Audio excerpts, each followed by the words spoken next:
আগামীর দিন ইসলামের দিন, আগামীর দিন আল্লাহর কোরআনের বিজয়ের দিন, আগামীর পার্লামেন্ট আল্লাহর কোরআনের পার্লামেন্ট। ছাত্ররা যেহেতু বুঝে ফেলেছে, নতুন প্রজন্ম বিপ্লবীরা যেহেতু বুঝে ফেলেছে, মুরব্বীরা আমরাও বুঝে আগামীর পার্লামেন্ট কোরআনের পার্লামেন্ট দিয়ে শুধু একটা ইউনিভার্সিটি নয়, গোটা বাংলাদেশকে আমরা সংরক্ষণ করব এবং একটি সুখী সমৃদ্ধ বৈষম্যহীন একটি মানবীয় বাংলাদেশ গড়ে তুলব ইনশাআল্লাহ। আমাদের দলের নাম কি? জোরে বলেন, আমাদের দলের নাম কি? আমাদের নেতার নাম মুহাম্মাদুর। অতএব কোরআনের কথা যারা বলে, নবীর আদর্শ যারা কায়েম করতে চায়, আমরা তাদের সাথে থাকবো, তাদের পথে থাকবো, তাদেরকে নিয়ে চলবো। তারা যাতে ভালো থাকে আমরা সেই দিকে সমর্থন দিয়ে যাব। প্রয়োজনে আমরা নেতৃত্বের জায়গায় দাঁড়িয়ে হলেও আল্লাহর কোরআনের বিজয়ের জন্য কাজ করব। জান্নাতে প্রবেশ করতে পারবে না তারা কোরআনকে অমান্য করেছে যারা। একটি মাত্র কিতাব যা অনুসরণ না করলে তারা শয়তানের দোসর হয়ে যায়। আপনারা কি শয়তানের সাথী থাকতে চান? আল্লাহ তাআলা কোরআনে বলেছেন, ওমাইয়াশু আন যিকরির রহমানি নুকাইয়িদ লাহু শাইতানান ফাহুয়া লাহু কারিন। যারা আমার কোরআন থেকে দূরে চলে যাবে, মনে রাখবে ওই মানুষদের জন্য আমি আল্লাহ কোরআনকে সাথী বানিয়ে দিই, শয়তানকে সাথী বানিয়ে দেই, আর শয়তানই তার গাইড হয়ে যায়। ফায়াদিল্লুনাহুম আনিস সাবিলি ওয়া ইয়াহসাবুনা আন্নাহুম মুহতাদুন। কোরআন তাকে কাছে তো আনতে পারল না, শয়তান দূরে নিয়ে গেল। এখন এই ব্যক্তি মনে মনে ভাবে যে আমি কোরআনের দলে নাই, কোরআনের পথে নাই, কোরআনের কাছে সমর্থন দেই না, কোরআনের পক্ষে মিছিল করি না, মিটিং করি না, তাতে কি? আমি নামাজ পড়ি, রোজা রাখি, হজ করি, যাকাত দেই, জিকির করি, দাড়ি আছে, টুপি আছে, তাহাজ্জুদ আছে, আমি তো হেদায়েতের উপরেই আছি, কিন্তু কোরআনের দলে নাই, কোরআনের সাথে নাই। এই ব্যক্তির মাথার ভিতরে যে হেদায়েতের উপর আছে এই চিন্তাটা ঢুকাই দিয়েছে কি আল্লাহ না শয়তানে? শুধু তাই না, আবার শুনুন, একটি মাত্র কিতাব, আমি গল্প করতে বসিনি, আমি প্রত্যেকটা কথার পেছনে হাদিস কিংবা কোরআনের আয়াত দেওয়ার চেষ্টা করব। আমি জানি না আপনারা কতটুকু নিতে পারবেন। এমনি কানে আঙ্গুল দিয়ে ওয়াজ করার বক্তা আমি না, এই চিন্তা বাদ দেন। আসছেন মানে জীবনটাকে পরিবর্তন করে যান।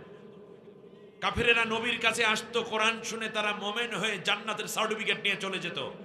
আপনি 50 বছর ধরে কোরআন শুনতেছেন, আপনার ভিতরে কোনো পরিবর্তন নাই, এর মানে আপনি কোরআন নিতে পারেন নাই। আর যারা কোরআন দেয়ার তারাও কোরআন দিয়ে বলে নাই, ওই বাপদাদার কাহিনী বলে শেষ করে দিয়েছে। আমি এইরকম বেতাল্য বক্তা আমি না। আমি যতটুকু বলবো কোরআন দিয়ে বলবো ইনশাআল্লাহ। বলেন ইনশা। কথাটা যদি কোরআনের হয় মেনে নিতে কোনো অসুবিধা আছে? কোরআনের কথা মানে কার কথা? হাদিসের কথা মানে কার কথা? নবীজির কথা। এই দুইটাই তো আমরা মানবো নাকি? আল্লাহ রাব্বুল আলামিন বলছেন, একটি মাত্র কিতাব তুমি যদি অমান্য করো তাহলে মৃত্যুর সময় তোমাকে প্রচন্ড আঘাতে জাহান্নামের ফেরেশতারা জান কবজ করে নিয়ে যাবে। সেটার নাম হচ্ছে কোরআন। ফায়াদরিবুনা উজুহাহুম ওয়া আদবারহুম, চেহারা এবং পিঠের মধ্যে আঘাত করবে, আর ফেরেশতা বলবে আখরিজু আনফুসাকুম, তুমি তোমার নিজের জান বের করে দাও। মৃত্যুর সময় কষ্ট চান না আসান চান? জোরে বলেন, আপনারা কি আসানিয়াত চান না মৃত্যু যন্ত্রণা চান? তাই আপনি যদি আসান চান তাহলে কোরআনের পক্ষে থাকতে হবে। কোরআনের বিপক্ষে যারা যাবে, কোরআন ফেরেশতা এসে বলবে আখরিজু আনফুসাকুম, তুই তোর নিজের জান বের করে দে। আর যারা কোরআনের পক্ষের মানুষ তাদেরকে এসে বলবে সালামুন আলাইকুম তিবতুম ফাদখুলুহা খালিদিন। তুমি লাইভে যাও নাই? তুমি হে আল্লাহর বান্দা, তুমি দুনিয়ায় কোরআনের জন্য অনেক কষ্ট করেছো, কোরআনের জন্য জেল খেটেছো, কোরআনের জন্য রিমান্ড খেয়েছো, কোরআনের জন্য মামলা খেয়েছো, ঘর বাড়ি ছেড়েছো, কোরআনের জন্য ফাঁসির মঞ্চে গেছো, আয়না ঘরে গেছো, কোরআনের জন্য রাতকে রাত দিনকে দিন পরিশ্রম করেছো।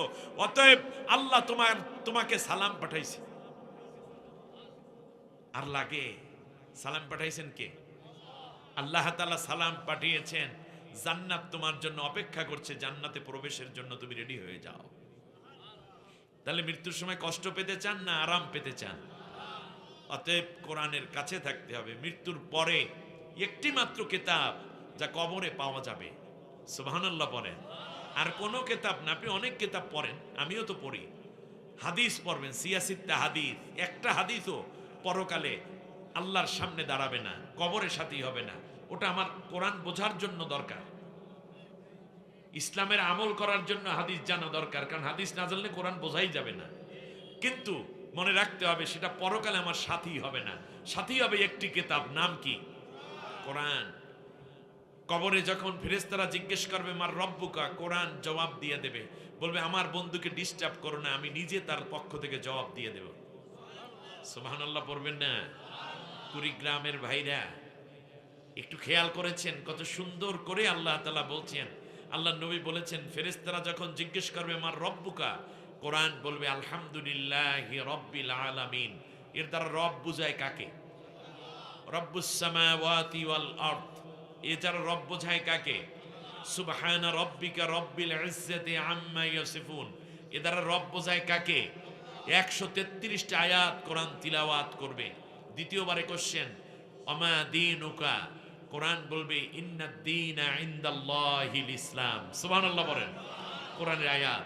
তৃতীয়বারে জিজ্ঞেস করবে আমার নাবিয়ুকা, কোরআন বলবে ওমা মুহাম্মাদুন ইল্লা রাসূল। তাহলে নবী বোঝাবে কাকে? মুহাম্মদকে। এরপর কোরআনের জবাব শুনে ফেরেশতারা বলবে আলবিসু বিল জান্নাহ, এ কোরআনের সাথীর শরীরের মধ্যে জান্নাতের পোশাক জড়াইয়া দাও।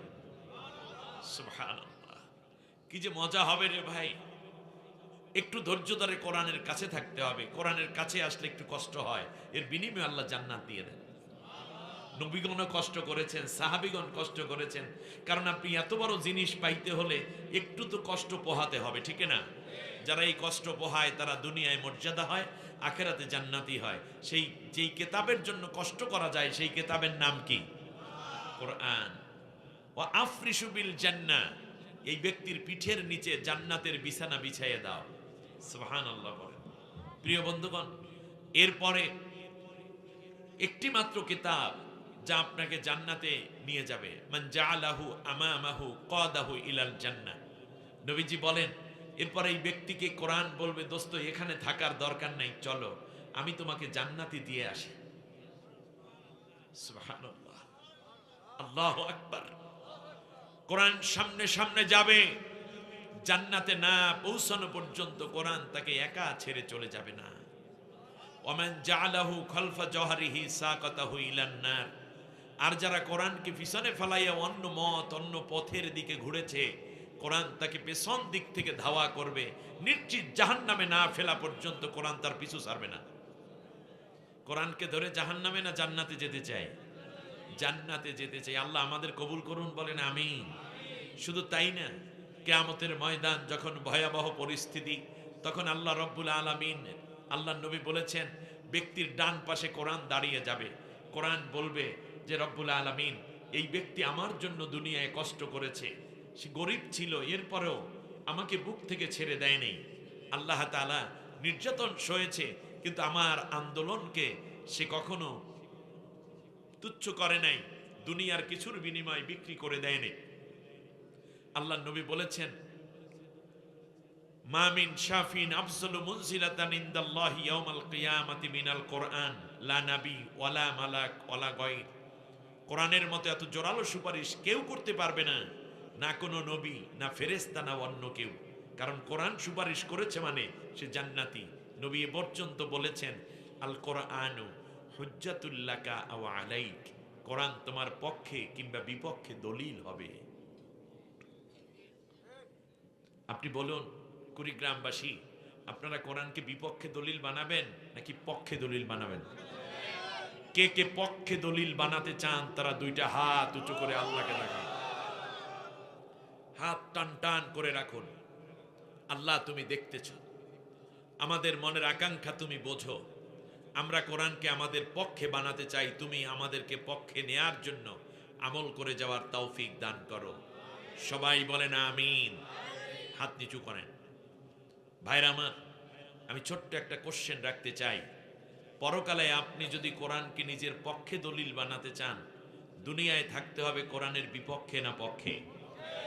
একেবারে বাংলা কথা, একটা শিশুও বোঝে। দুনিয়ায় যারা কোরআনের পক্ষে থাকবে, পরকালে কোরআন তার পক্ষে থাকবে, সুবহানাল্লাহ বলেন। আর কোরআন যার পক্ষে থাকবে সে কোরআন তাকে জান্নাতে নিয়ে যাবে। অতএব একটা স্লোগান দেন তো দেখি, কোরআন আছে যেখানে। হয় নাই, এটা হয় নাই কেন আমি বুঝতে পারছি। কিছু বুড়া মানুষ, কিছু আছে ইয়াং, এই কারণে ওই ইয়াংরা একটু জোরে বলে, বুড়াটা কয় আস্তেই, ওদের আওয়াজটা একটু থামিয়ে যায়। বরং জোরে দেশে তো উনি আর মাঝখানে একটু অর্ধেক দেশে, যার কারণে বড় আওয়াজটা বড় হইতে পারে নাই। এই জন্য যাদের বয়স 30-এর নিচে, 30-এর উপরে যায়নি, এরকম যারা, তারা একটা জোরে আওয়াজ দেবে। এই 30-এর উপরে যারা, তারা কিছু কইেন না। আমরা দেখতে চাই ওদের আওয়াজটা কেমন এখন, কারণ স্বৈর শাসকের চূড়ান্ত পতন ঘটাইয়া দিয়েছে এই 30-এর মধ্যে যাদের বয়স, তারা, ঠিক না বলেন? এই 30-এর ঊর্ধ্বে যারা, তারা আন্দোলনে যাইতে পারে নাই, এবং এই আন্দোলন যা করছে তাই ঈদের পরে খালি। অতএব এইগুলা বাদ দিয়ে এইবার যেহেতু ওরা আন্দোলনের সফল হয়েছে, ওদের স্লোগানে বাংলাদেশ কেঁপেছে, স্বৈর শাসক চালান রাইখা দাদার বাড়ি গিয়ে পালাইছে, ঠিক না বলেন? সুতরাং আজকে এই 30 পর্যন্ত যাদের বয়স, তারা একটা গলায় একটু কাশি দাও দেখি। কাশি তো বিশাল, এখন বোঝেন স্লোগান কি হইবে। জোরে বলো, কোরআন আছে যেখানে। কি বুঝলেন? এইবার 30-এর উপরে যারা, তোমরা কিছু কইও না, 30-এর যারা এইবার বললা, 30 থেকে উপরে 130, এরকমও হইলে জীবনের বড় একটা আওয়াজ দেন, কোরআন আছে যেখানে। মাশাআল্লাহ, দুই দল ভালো হয়েছে। এইবার দুই দল মিলে আওয়াজটা দেন, দেখি কেমন হয়। কোরআন আছে যেখানে, কোরআন নাই সেখানে। কোরআন আছে যেই দলে, কোরআন নাই যে দলে। কেমন হইল? ক্লিয়ার? এইরকম অ্যাক্টিভ থাকতে হবে। কোরআনের বিজয়ের আগ পর্যন্ত আর কোনো দুর্বলতা দেখানো যাবে না, অ্যাক্টিভ থাকতে হবে, ঠিক না বলেন? ইয়েস, প্রত্যেকটা টোকায় টোকায় যেন জ্বলে উঠতে হবে। আল্লাহর কোরআনের জন্য সর্বোচ্চ ত্যাগ, প্রয়োজনে জীবন যাবে, প্রয়োজনে আহত হতে হবে, আবার জেলে যেতে হবে, সন্তান ছাড়া লাগতে পারে, ঘর বাড়ি ছাড়া লাগতে পারে, বিশ্রাম ছাড়া লাগতে পারে, ঘুম ছাড়া লাগতে পারে, কিন্তু কোরআনের বিজয় না হওয়া পর্যন্ত আমরা ঘরে ফিরে যাব না, ঠিক কিনা বলে?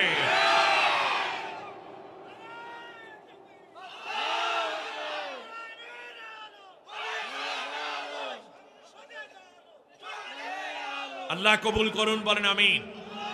সুতরাং কোরআন, যারা কোরআনের পক্ষে থাকবে না, আমি খুব সতর্ক করছি, আমি তাদের জন্য করুণা হয় আমার, যারা কোরআন কাছে পাওয়ার পরেও আল্লাহর কোরআনকে লুফে নিতে পারলো না, জীবনে একটি আয়াত ভালো করে পড়তে পারলো না, আল্লাহর কোরআনের শাসনের পক্ষে তাদের অবস্থান প্রকাশ করে নাই। খেয়াল করুন, আল্লাহর নবী বলেছেন এই কোরআন তাদের বিরুদ্ধে আল্লাহর সামনে মামলা করে দিবে। ইয়াকুলুল কুরআনু ইয়া রাব্বাল আলামিন ইন্না আবদাকা হাদা ইত্তাখাযানি মাহজুরা ফাকদি বাইনি ওয়া বাইনাহু। আল্লাহ তাআলা, আমি তোমার কোরআন, এই তোমার বান্দা। তাহলে বোঝা যায় এই পৃথিবীতে কারা কোরআনকে ভালোবাসে, কোরআন তাদেরকে চিনে। কারা কোরআনের পক্ষের মানুষ, কোরআন তাদেরকে জানে। কারা তার ষড়যন্ত্র করে, কোরআন তাদেরকেও চিনে রাখে, ঠিক না? কোরআন বলবে আল্লাহ তাআলা, এই তোমার সেই বান্দা, দুনিয়ায় আমাকে পড়ে নাই, আমাকে ধরে নাই, আমাকে বোঝে নাই, আমাকে খোঁজে নাই, আমার জন্য তার কোনো মিছিল ছিল না, মিটিং ছিল না, আমার জন্য তার কোনো দরদ ছিল না। আজকে আমি তার বিরুদ্ধে তোমার কাছে মামলা দায়ের করে দিলাম। ফাকদি বাইনি ওয়া বাইনাহু, তার এবং আমার মাঝে আজকে তুমি বিচার ফয়সালা করে দাও। কোরআন বিচার চাইবে, এক দলের জন্য সুপারিশ করে, আর এক দলের বিরুদ্ধে মামলা করে, বিচার চায়। এদিকে আল্লাহর নবীও দাঁড়িয়ে যাবেন আল্লাহর সামনে। সূরা ফুরকানের 30 নম্বর আয়াত আল্লাহ তাআলা বলেন, ওয়াকালার রাসূলু ইয়া রাব্বি ইন্না কওমি ইত্তাখাযু হাযাল কুরআনা মাহজুরা। التراب আল্লাহ এই আমার সেই উম্মত যে দুনিয়ায় কোরআনটা পড়ে নাই আর বাকি সব পড়েছে। কোরআনের পক্ষে মিছিল নাই, মিটিং নাই, আন্দোলন সংগ্রাম নাই, কোরআন বিজয়ের জন্য তার কোনো তৎপরতা তার আমলনামায় নাই। সুতরাং আল্লাহ তার বিরুদ্ধে আমিও মামলা দায়ের করে দিলাম। কোরআনও মামলা করলো, নবীও মামলা করলো। আপনি যদি ওই রকম জায়গায় পৌঁছে যান, আপনি কি জান্নাতের আশা করতে পারেন? কেউ কি পারবে? আল্লাহ রাব্বুল আলামিন বলেন, শোনো, এমন সময় এই ব্যক্তি বলবে, আল্লাহ নবী মামলা করেছে, কোরআন মামলা করেছে বুঝলাম, কিন্তু দুনিয়ায় তো আমার কিছু নামাজ আছে, রোজা আছে, হজ আছে, যাকাত আছে, এতিমখানায় টাকা দিছি, কবরস্থান উন্নয়নে পয়সা খরচ করেছি, আল্লাহ জিকির করেছিলাম, তাসবিহ পড়েছি, তোমার রাস্তায় চিল্লা দিছি 3টা, এই সওয়াবগুলা দিলেই তৈবে। আল্লাহ রাব্বুল আলামিন বলবেন, সব ঠিক আছে, কিন্তু নবীও তোর পক্ষে না, কোরআনও পক্ষে না, কারণ দুনিয়ায় তুই কোরআনের পক্ষে ছিলি না। এই কারণে আমি আল্লাহ তোর যত আমল আছে সব আমল বরবাদ করে দিলাম। আপনি যদি চিল্লার সওয়াব টিকাইতে চান, আপনি যদি দানের টাকার সওয়াব টিকাইতে চান, আপনি যদি পীরের মুরিদ হয়ে তাসবিহ তাহলিলের যে সুবহানাল্লাহ আলহামদুলিল্লাহ 300 বার 300 বার আরো 300 বার করে পড়ছেন সকাল সন্ধ্যা, যদি সওয়াব টিকাইয়া রাখতে চান, হজের সওয়াব নিজে যদি পেতে চান, তাহলে কোরআনের আন্দোলনে আপনার শামিল হতে হবে। কোরআনের আন্দোলনে শামিল হলেন, কোরআন বিজয়ের কাজ করলেন, মানে আপনার সব সওয়াব টিকে গেল। কোরআনের বিপরীতে গেছেন, আপনি আব্দুল্লাহ বিন উবাই হয়ে গেছেন। কারণ আব্দুল্লাহ বিন উবাই নামাজ ছিল, রোজা ছিল, হজ ছিল, যাকাত ছিল, দাড়ি ছিল, টুপি ছিল, জিকির ছিল, ফিকির ছিল, কিন্তু আল্লাহর কোরআন বিজয় হোক, আল্লাহর কোরআন দিয়ে দেশ চলুক, এইটা সে চায় নাই। এই কারণে আল্লাহ তার সব আমল বাদ করে জাহান্নামী বানাই দিয়েছে। অতএব এই কাজটুকু করতেই হবে এই বছরের জন্য। সবাই রাজি? আল্লাহ রাব্বুল আলামিন বলবেন, আনতা হাবাতা আমালুহুম হাল ইউজজাউনা ইল্লা মা কানু ইয়ামালুন। আমি আল্লাহ তার আমলের সব সওয়াব বাদ দিয়ে দেব, কে আছে তারে সওয়াব দেবে। আর কোন কথা থাকে? এরপরেও বান্দা বলবে আল্লাহ, কারণ জানে আর কোনো চান্স নাই, আর কোনো উপায় নাই জাহান্নাম ছাড়া। সাথে সাথে এই বান্দা বলবে, আল্লাহ একটা বারের জন্য মিজানের পাল্লায় একটু মাইপা দেখাও, আমার নেকি বদির কি অবস্থা হলো। মুরব্বীরা বলছে সুবহানাল্লাহ বললে তামলাউল মিজান, নবীর হাদিস। সেই আল্লাহ তাআলা সেই সুবহানাল্লাহ কত লক্ষবার পড়লাম, ওই সওয়াবগুলো কোথায়? আল্লাহ রাব্বুল আলামিন বলবেন, সূরা কাহাফের 105 নম্বর আয়াত, ফালা নুকিমু লাহুম ইয়াউমাল কিয়ামাতি ওয়াজনা। কিয়ামতের দিন আমার কোরআন বিরোধী যারা, কোরআনের সাথে যাদের সম্পর্ক নেই, তাদের কোনো আমল মিজানের পাল্লায় উঠাই আমি মাপবই না। চিন্তা করেন আপনি কত রাগ আল্লাহর যদি কোরআনের সাথে না থাকে। একটা সুযোগ আমরা কাজে লাগাবই, বলেন ইনশাআল্লাহ। আমার ভাইয়েরা, এই ব্যক্তি আবার কথা বলতে চাইবে, আল্লাহ রাব্বুল আলামিন বলবেন, শোনো এইবার চুপ করো তুমি। ইয়াউমা নাহশুরুহুম আলা উজুহিহিম ওয়া উমিয়াও ওয়া বুকমাও ওয়া আসুম্মা। আমি তার গলা থেকে পা পর্যন্ত প্যারালাইজড করে দেব, মুখের উপর ভর দিয়ে দিয়ে তাকে জাহান্নাম পর্যন্ত যেতে বাধ্য করব। আমার কথা কি আপনারা বুঝতেছেন? এগুলো আমার বানানো কথা মনে হয়? একটা অক্ষরও কি অবিশ্বাস করবেন? তার ঈমান থাকবে? আপনারা কি মনে করেন এই ঘটনা ঘটতে পারে? নাও ঘটতে পারে নাকি? এই আয়াত কি বাস্তবায়ন হবে কি হবে না? অবশ্যই হবে। কতটুকু বিশ্বাস করেন সেটাই আজ প্রমাণ হবে। প্রিয় বন্ধুগণ, জাহান্নামের দরজায় যখন এই কোরআনহীন মানুষগুলো হাজির হয়ে যাবে, তারা আফসোস করে একটা কথা বলবে, লাউ নুরাদ্দু ওয়ালা নুকাযযিবা বিআয়াতি রাব্বিনা। আরে আল্লাহ, দুনিয়ায় একটা বারের জন্য পাঠাইয়া দাও, আর কোনো দিকে সমর্থন দেব না, অন্য কারো মিছিল করব না, অন্য কারো দলে যোগদান করব না, অন্য কোনো দলের নেতৃত্ব নেব না। শুধুমাত্র কোরআনের আন্দোলন, কোরআন বিজয়ের কাজে আত্মনিয়োগ করব। একটা বারের জন্য আল্লাহ তুমি সুযোগ দাও। জাহান্নামের কিনার থেকে আল্লাহ কি দুনিয়ায় আবার পাঠাইবেন নাকি? অনন্ত জাহান্নাম, সেই অনন্ত জাহান্নাম থেকে বাঁচার জন্য আসুন না আমরা আল্লাহ তাআলার কোরআনের কাছে চলে আসি। কোরআনের কাছে আসা মানে অনন্ত জান্নাতে যাওয়া। যেমন আল্লাহ বলছেন, ফামান তাবিআ হুদায়া ফালা খাউফুন আলাইহিম ওয়ালা হুম ইয়াহজানুন। যারাই আমার কোরআনের কথা মেনে নিবে তাদের জন্য আর কোনো ভয় নাই, তাদের জন্য কোনো দুশ্চিন্তা নাই। সুবহানাল্লাহ বলেন। অতএব জান্নাতি মানুষ হয়ে আজকে বাড়িতে যেতে চাই, বলেন ইনশা। আর যারা আগে জান্নাতের সুযোগ পাইছে তারা এখনই চলে যাবে নাকি? হ্যাঁ, এই যে 2-4 জন উঠতেছে, আমি জানি না আমি কি দোষ করলাম। আহারে, আল্লাহর কোরআন সামনে রেখে যারা পিছনে চলে যায় তাদের ব্যাপারে আল্লাহ তাআলা বলছেন, ওমান আ'রাদা আন যিকরি ফাইন্না লাহু মাঈশাতান দনকা ওয়া নাহশুরুহু ইয়াওমাল কিয়ামাতি আ'মা। আহারে, আল্লাহর কোরআনের আয়াত বাইরে শুনিয়া যায় একটু। সূরা তোয়াহার আয়াত নম্বর 124 থেকে 126 আল্লাহ রব্বুল আলামিন বলতেছেন। কোন সূরা? সূরা তোয়াহা।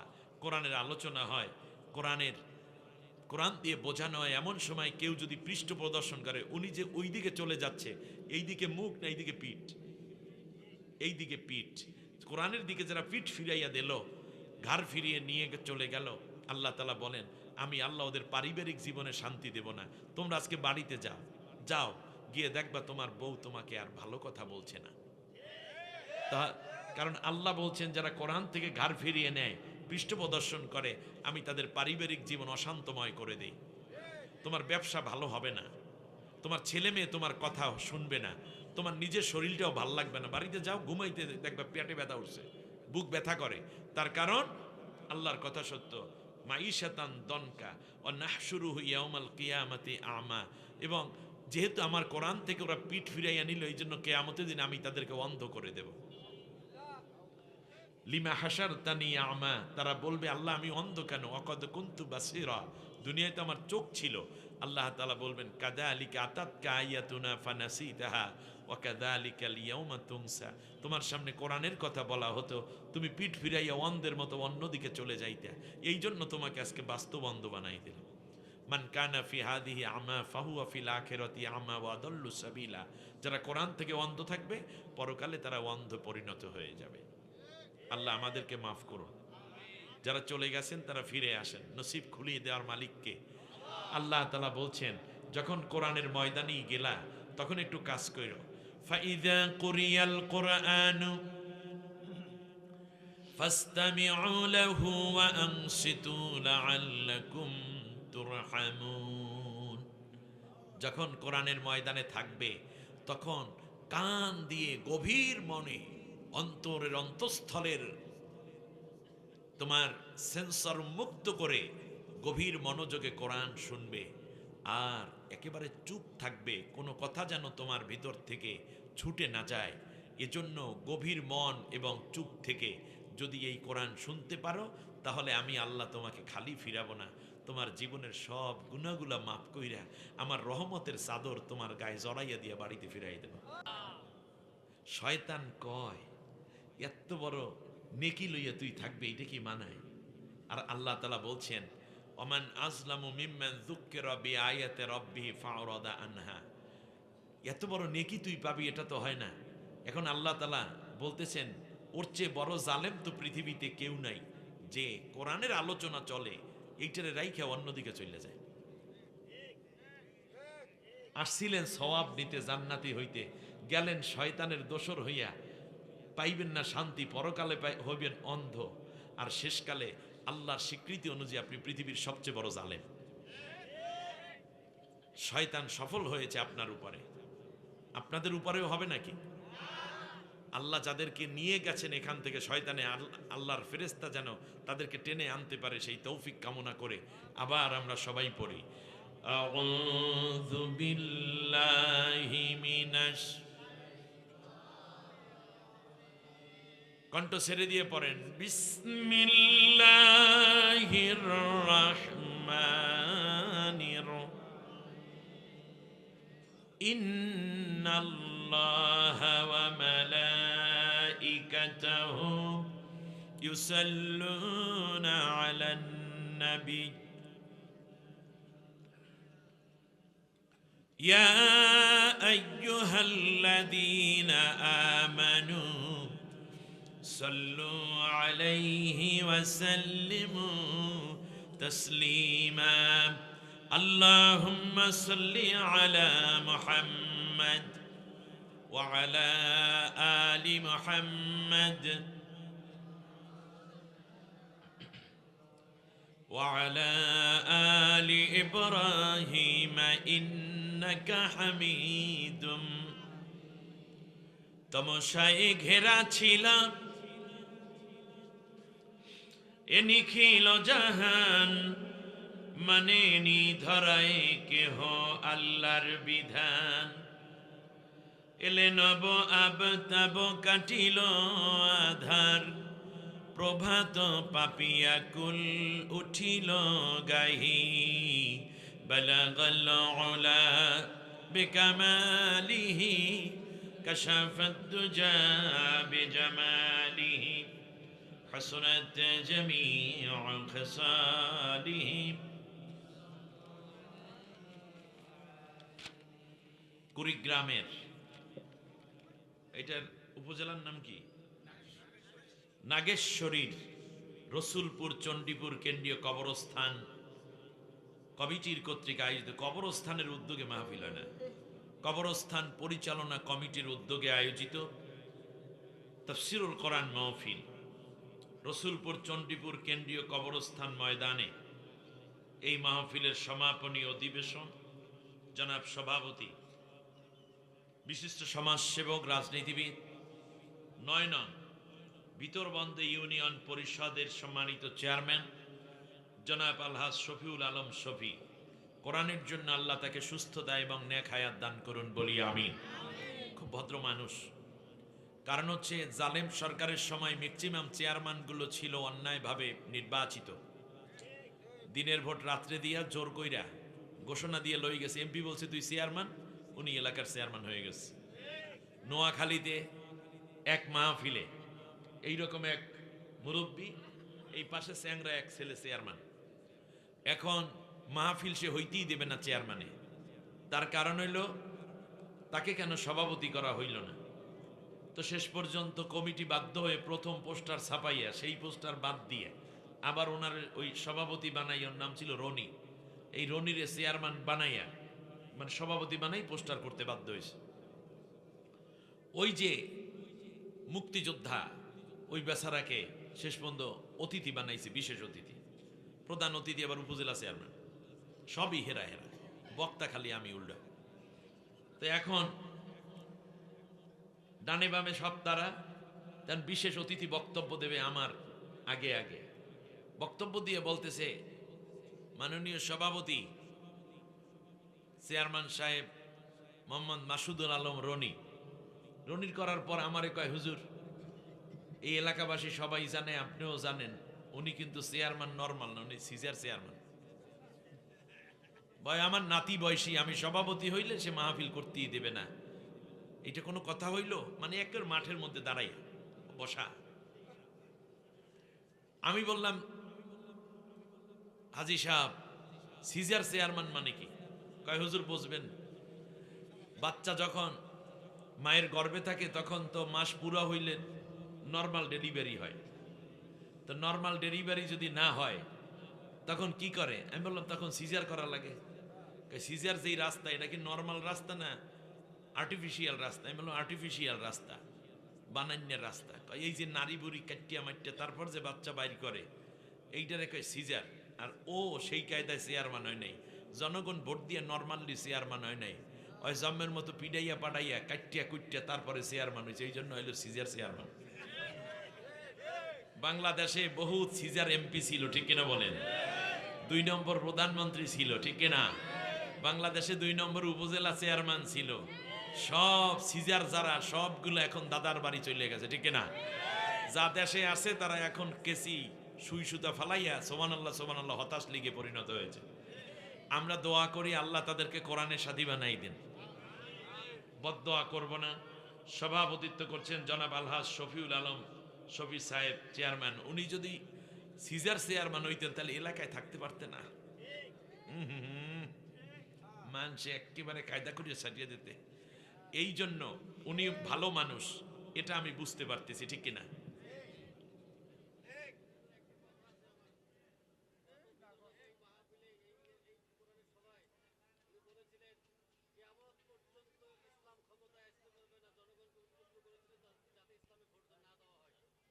আহা, কে? তাই নাকি? জি আলহামদুলিল্লাহ। যাই হোক, এ কথার জন্য তো আপনাদের কাছে তার ক্ষমা চাওয়া উচিত, ঠিক কিনা বলেন? যদি কেউ বলে কোনোদিন কিয়ামত পর্যন্ত ইসলাম ক্ষমতায় আসতে পারবে না, কোনো মুসলমান যদি বলে, সে তো মুসলমানই নেই। তার কারণ সে ক্ষমতায় আসুক আর না আসুক, কমপক্ষে তার কামনা থাকতে হবে ইসলাম যেন ক্ষমতায় আসে। আপনি সরাসরি অংশগ্রহণ করতে পারেন আর না পারেন, মনে তামান্না থাকতে হবে ইসলামী দল ক্ষমতায় আসুক, আল্লাহর কোরআন দিয়ে পার্লামেন্ট চলুক, একদিন এই বাংলার আকাশ আল্লাহর কোরআনের পতাকা উড্ডীন হোক, এই স্বপ্ন থাকতেই হবে, ঠিক কিনা বলে?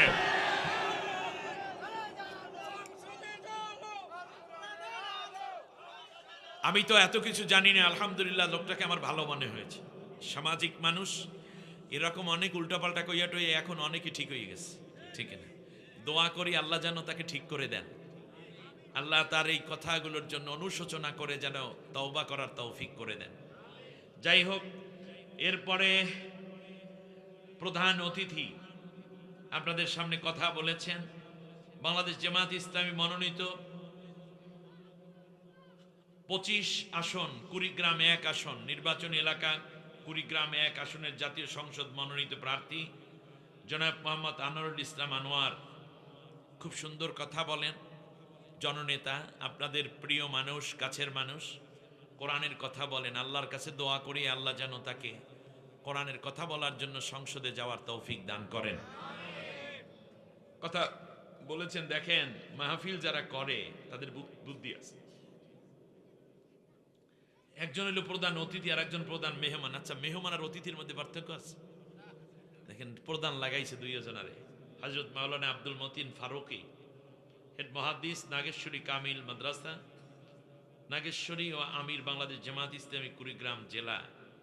আল্লাহ তাআলা কোরআনের জন্য তার এই মেহনত, আন্দোলন, সংগ্রামকে কবুল করে নিন। কথা বলেছেন আমার আগে আপনাদের এই এলাকারই কৃতি সন্তান জনাব আলহাজ মাওলানা ফখরুল ইসলাম হাদি, অত্যন্ত বিদগ্ধ আলিমে দ্বীন, আমার বন্ধু মানুষ। মূলত এই মাহফিলটা তিনিই দিয়েছেন এবং আমি চিনি না আপনাদেরকে, ওনাকে চিনি, উনি আমাকে চিনেন। বলছে ভাই আমার বাড়িতে যেতে হবে, আমার এলাকায়। এখনো আমার ভাইয়ের সাথে দেখা হলো না, আমি তার দাওয়াতে ঠিক আসলাম, কিন্তু উনি আমার সাথে দেখা না কইরে কই গেছে আল্লাহ জানে। আপনাদের কাছে একটা ছোট্ট নালিশ কইরে গেলাম, এটা কি উচিত হইল? কথা বলেন না কেন? দাওয়াত দেশে সে, আপনারা কেউ আমাকে দাওয়াত দেন, উনি আমার সাথে সব কন্ট্যাক্ট করেছে, আমার সাথে দেখা না করে যাওয়া কি ঠিক হইল? ঠিক হয় নাই। আশা করি ঠিক আছে এবং উনি আসবেন ইনশাআল্লাহ। মজা করলাম, মানে আপনাদের সাথে একটু মজা করলাম, আর কিচ্ছু না।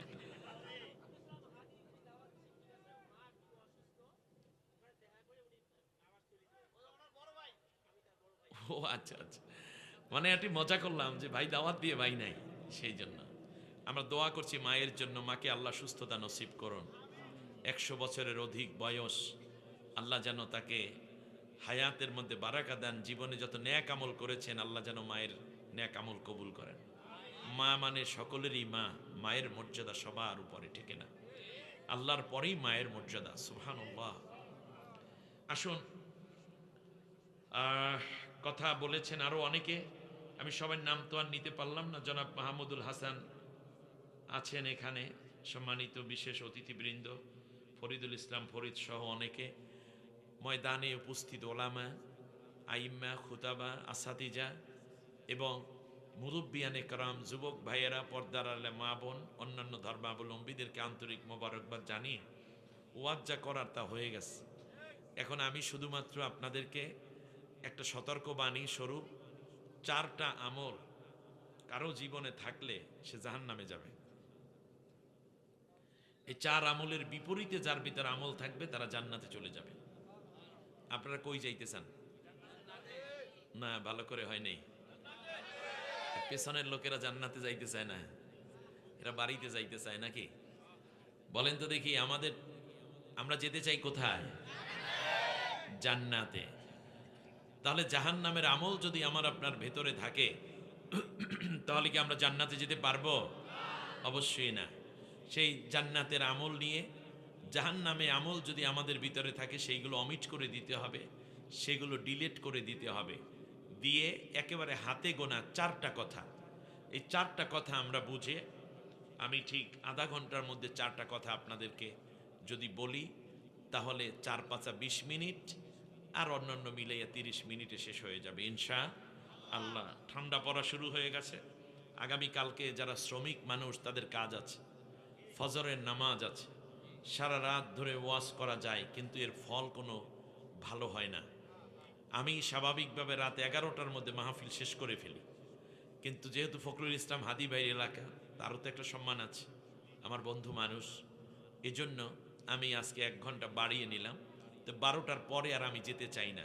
আপনারা কি 12টার পরে থাকতে চান? এই তো আপনারা সেই পাবলিক, আমি জানি।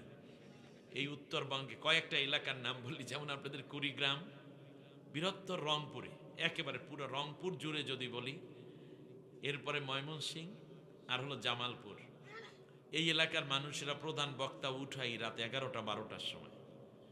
এরপরে এই কাহিনী সেই কাহিনী করে করে বক্তারে মানে একেবারে নাজেহাল কইরা সাইরে 3টার সময় মাহফিল শেষ, যার যার মতো বাড়ি যায়।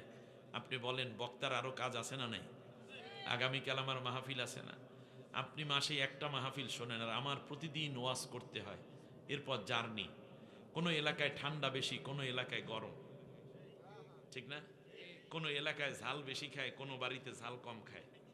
কোনো এলাকায় ভাজি জিনিস বেশি খায়, কোনো এলাকায় তরকারি রান্না করা তরকারি পানি বেশি দিয়ে খায়।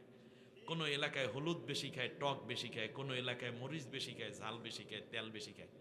বাইরে 1000 রকমের রান্নাই পেটে হজম করতে হয়। এরপর শত শত মাইল জার্নি করতে হয়, দিনে পরিশ্রম, রাতে ঘুম নাই। একজন বক্তার জীবন যদি আপনি দেখতেন, 1 মাস না 1 সপ্তাহ আমার সাথে চলেন, আপনারা বলবেন হুজুর দোয়া চাই মা পোসাই, জীবন আইলেডি করে খামো, কিন্তু বক্তার সাথে থাকবো না। কিন্তু এরপরেও এই সুস্থতাটা কেন? এটা আল্লাহ দয়া করে সুস্থ রাখেন।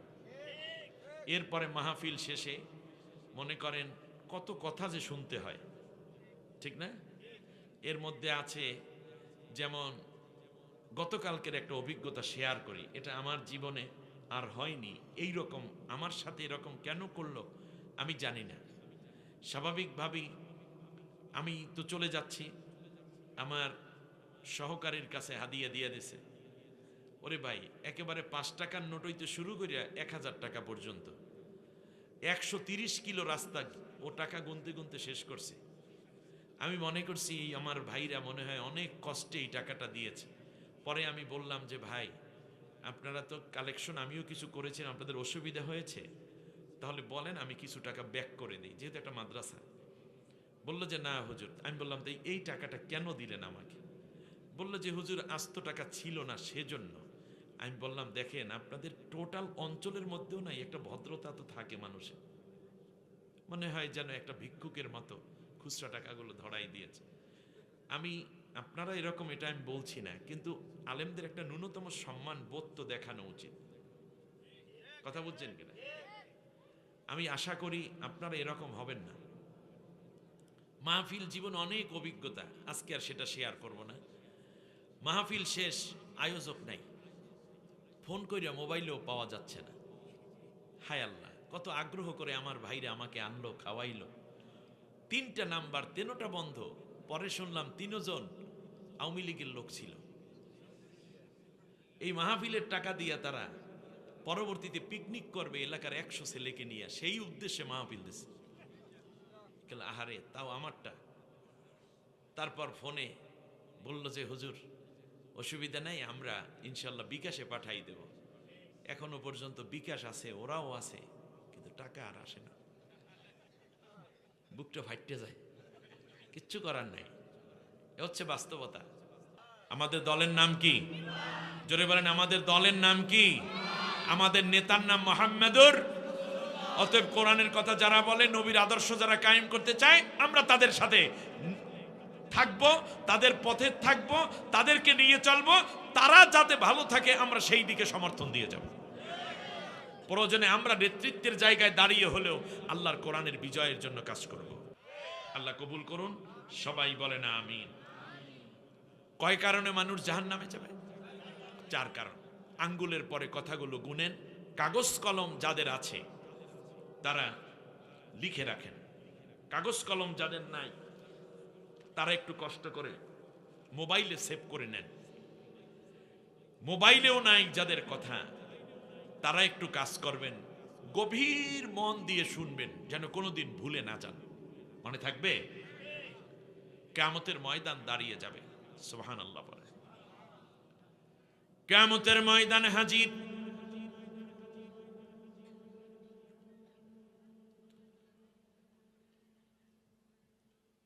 নয় কোটি 30 লক্ষ মাইল দূরে ওই সূর্যটাকে মাথার উপরে এনে দেয়া হবে। সূর্যের প্রচন্ড তাপে মাথার তালুটা ফেটে ঘিলুগুলো টকবক করে ফুটতে থাকবে। নাক দিয়ে, কান দিয়ে, মুখ দিয়ে ঘিলুগুলো গলে গলে পড়তে থাকবে। জিহ্বাটা নাভি পর্যন্ত ঝুলে যাবে। প্রত্যেক মানুষ নফসি নফসি বলে চিৎকার করবে। পায়ের তলার জমিনটা সেই দিন জমিন থাকবে না, তামায় পরিণত হয়ে যাবে। তামা কেন? এই পৃথিবীতে যত কঠিন ধাতু আছে, সেটা লোহা, স্বর্ণ কিংবা স্টিল, এরকম যত জিনিস আছে সবগুলো যেই জায়গা গরম করে, আগুনের ভিতরে থাকে, সেইটাই গরম হয়। অন্য অংশ অত গরম হয় না। কিন্তু তামা এমন এক ধাতব পদার্থ যেটা এক জায়গায় গরম করলে তার বলয়ে যতখানি আছে পুরো গরমটা সে সমানভাবে ভাগ করে নেয়। অর্থাৎ আগুনের মধ্যে যদি একটা অংশ গরম হয়, উপরের অংশও ঠিক ততটুকু গরম হবে আগুনের মধ্যে যতটুকু গরম আছে। এর মানে গোটা কিয়ামতের ময়দান সমানভাবে গরম থাকবে। আল্লাহু আকবার। মানুষ আপনজন থেকে পালাবে। ইয়াউমা ইয়াফিরুল মারউ মিন আখিহি ওয়া উম্মিহি ওয়া আবিহি ওয়া সাহিবাতিহি ওয়া বানিহি। আল্লাহু আকবার। মানুষগুলো বন্ধু থেকে, ভাই ব্রাদার থেকে, ভাই থেকে ভাই পালাবে, অর্থাৎ বন্ধু থেকে বন্ধু পালাবে। মা বাবা থেকে সন্তান পালাতে থাকবে। স্ত্রী থেকে স্বামী পালাবে, বাবা মা থেকে সন্তান পালাবে। কেউ কারো আপন হবে না। নফসি নফসি বলে চিৎকার করবে সবাই। এই ভয়াবহ পরিস্থিতি, যার যার নিজের দিকে তাকায়া তাকায়া নিজের আমলের কথা চিন্তা করে করে মানুষ আফসোস করতে থাকবে। আমার বন্ধুগণ, এই কঠিন পরিস্থিতির মধ্যে দেখেছেন আল্লাহর কোরআনের কি সুন্দর একটা দৃষ্টিভঙ্গি। এই পৃথিবীতে সবচেয়ে আপন হলো মানুষের মা এবং বাবা। আল্লাহ রাব্বুল আলামিন বলেছেন, সাহিবুহুমা ফিদ দুনিয়া মা'রুফা। দুনিয়ার বুকে তোমার জন্য সবচেয়ে প্রিয় শুভাকাঙ্ক্ষী ওই লুইসার হলো তোমার মা আর তোমার বাবা। সুবহানাল্লাহ। তাহলে কিয়ামতের দিন শত্রুতে পরিণত হওয়ার প্রথম ব্যক্তিদের নাম আসছে ভাই, বন্ধু। ঠিক কিনা বলেন? ইয়াউমা ইয়াফিরুল মারউ মিন আখিহি। আখি মানে ভাই বন্ধু। বলেন আখি অর্থ কি? ভাই বন্ধু। তাহলে ভাই বন্ধু থেকে আগে পালাবে কেন? তাফসিরে এসেছে, শুনতেছেন আপনারা? তাফসিরে এসেছে এই জন্য আগে ভাই বন্ধু থেকে পালাবে যে এই দুনিয়ায় মানুষ যখন গুনাহ করার বয়স হয় না তখন মা বাবা তার সবচেয়ে আপনজন হিসেবে পাশে থাকে। ভূমিষ্ঠ হওয়ার পরে বন্ধু পাশে থাকে নাকি মা পাশে থাকে? বিপদে পড়লে, এই ছোট্টবেলায় অসুস্থ হয়, জামা পোশাক কিনে দেয়, স্কুলে নিয়ে যাওয়া, ডাক্তারখানা নিয়ে যাওয়া, গোসল করাইয়া দেওয়ার কাজ মায়ের পাশাপাশি আর কে করে? বাবা করে।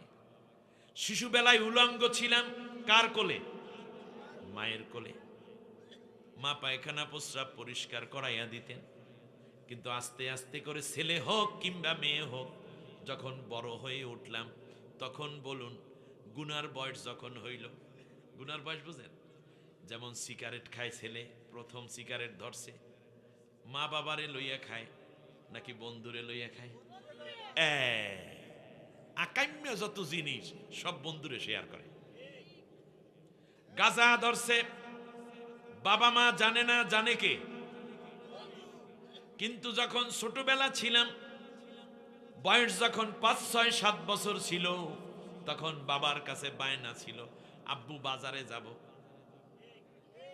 আব্বু মসজিদে যাব, আব্বু নামাজে যাব, আব্বু বেড়াইতে যাব, আম্মু গো নানু বাড়ি বেড়াইতে চলো।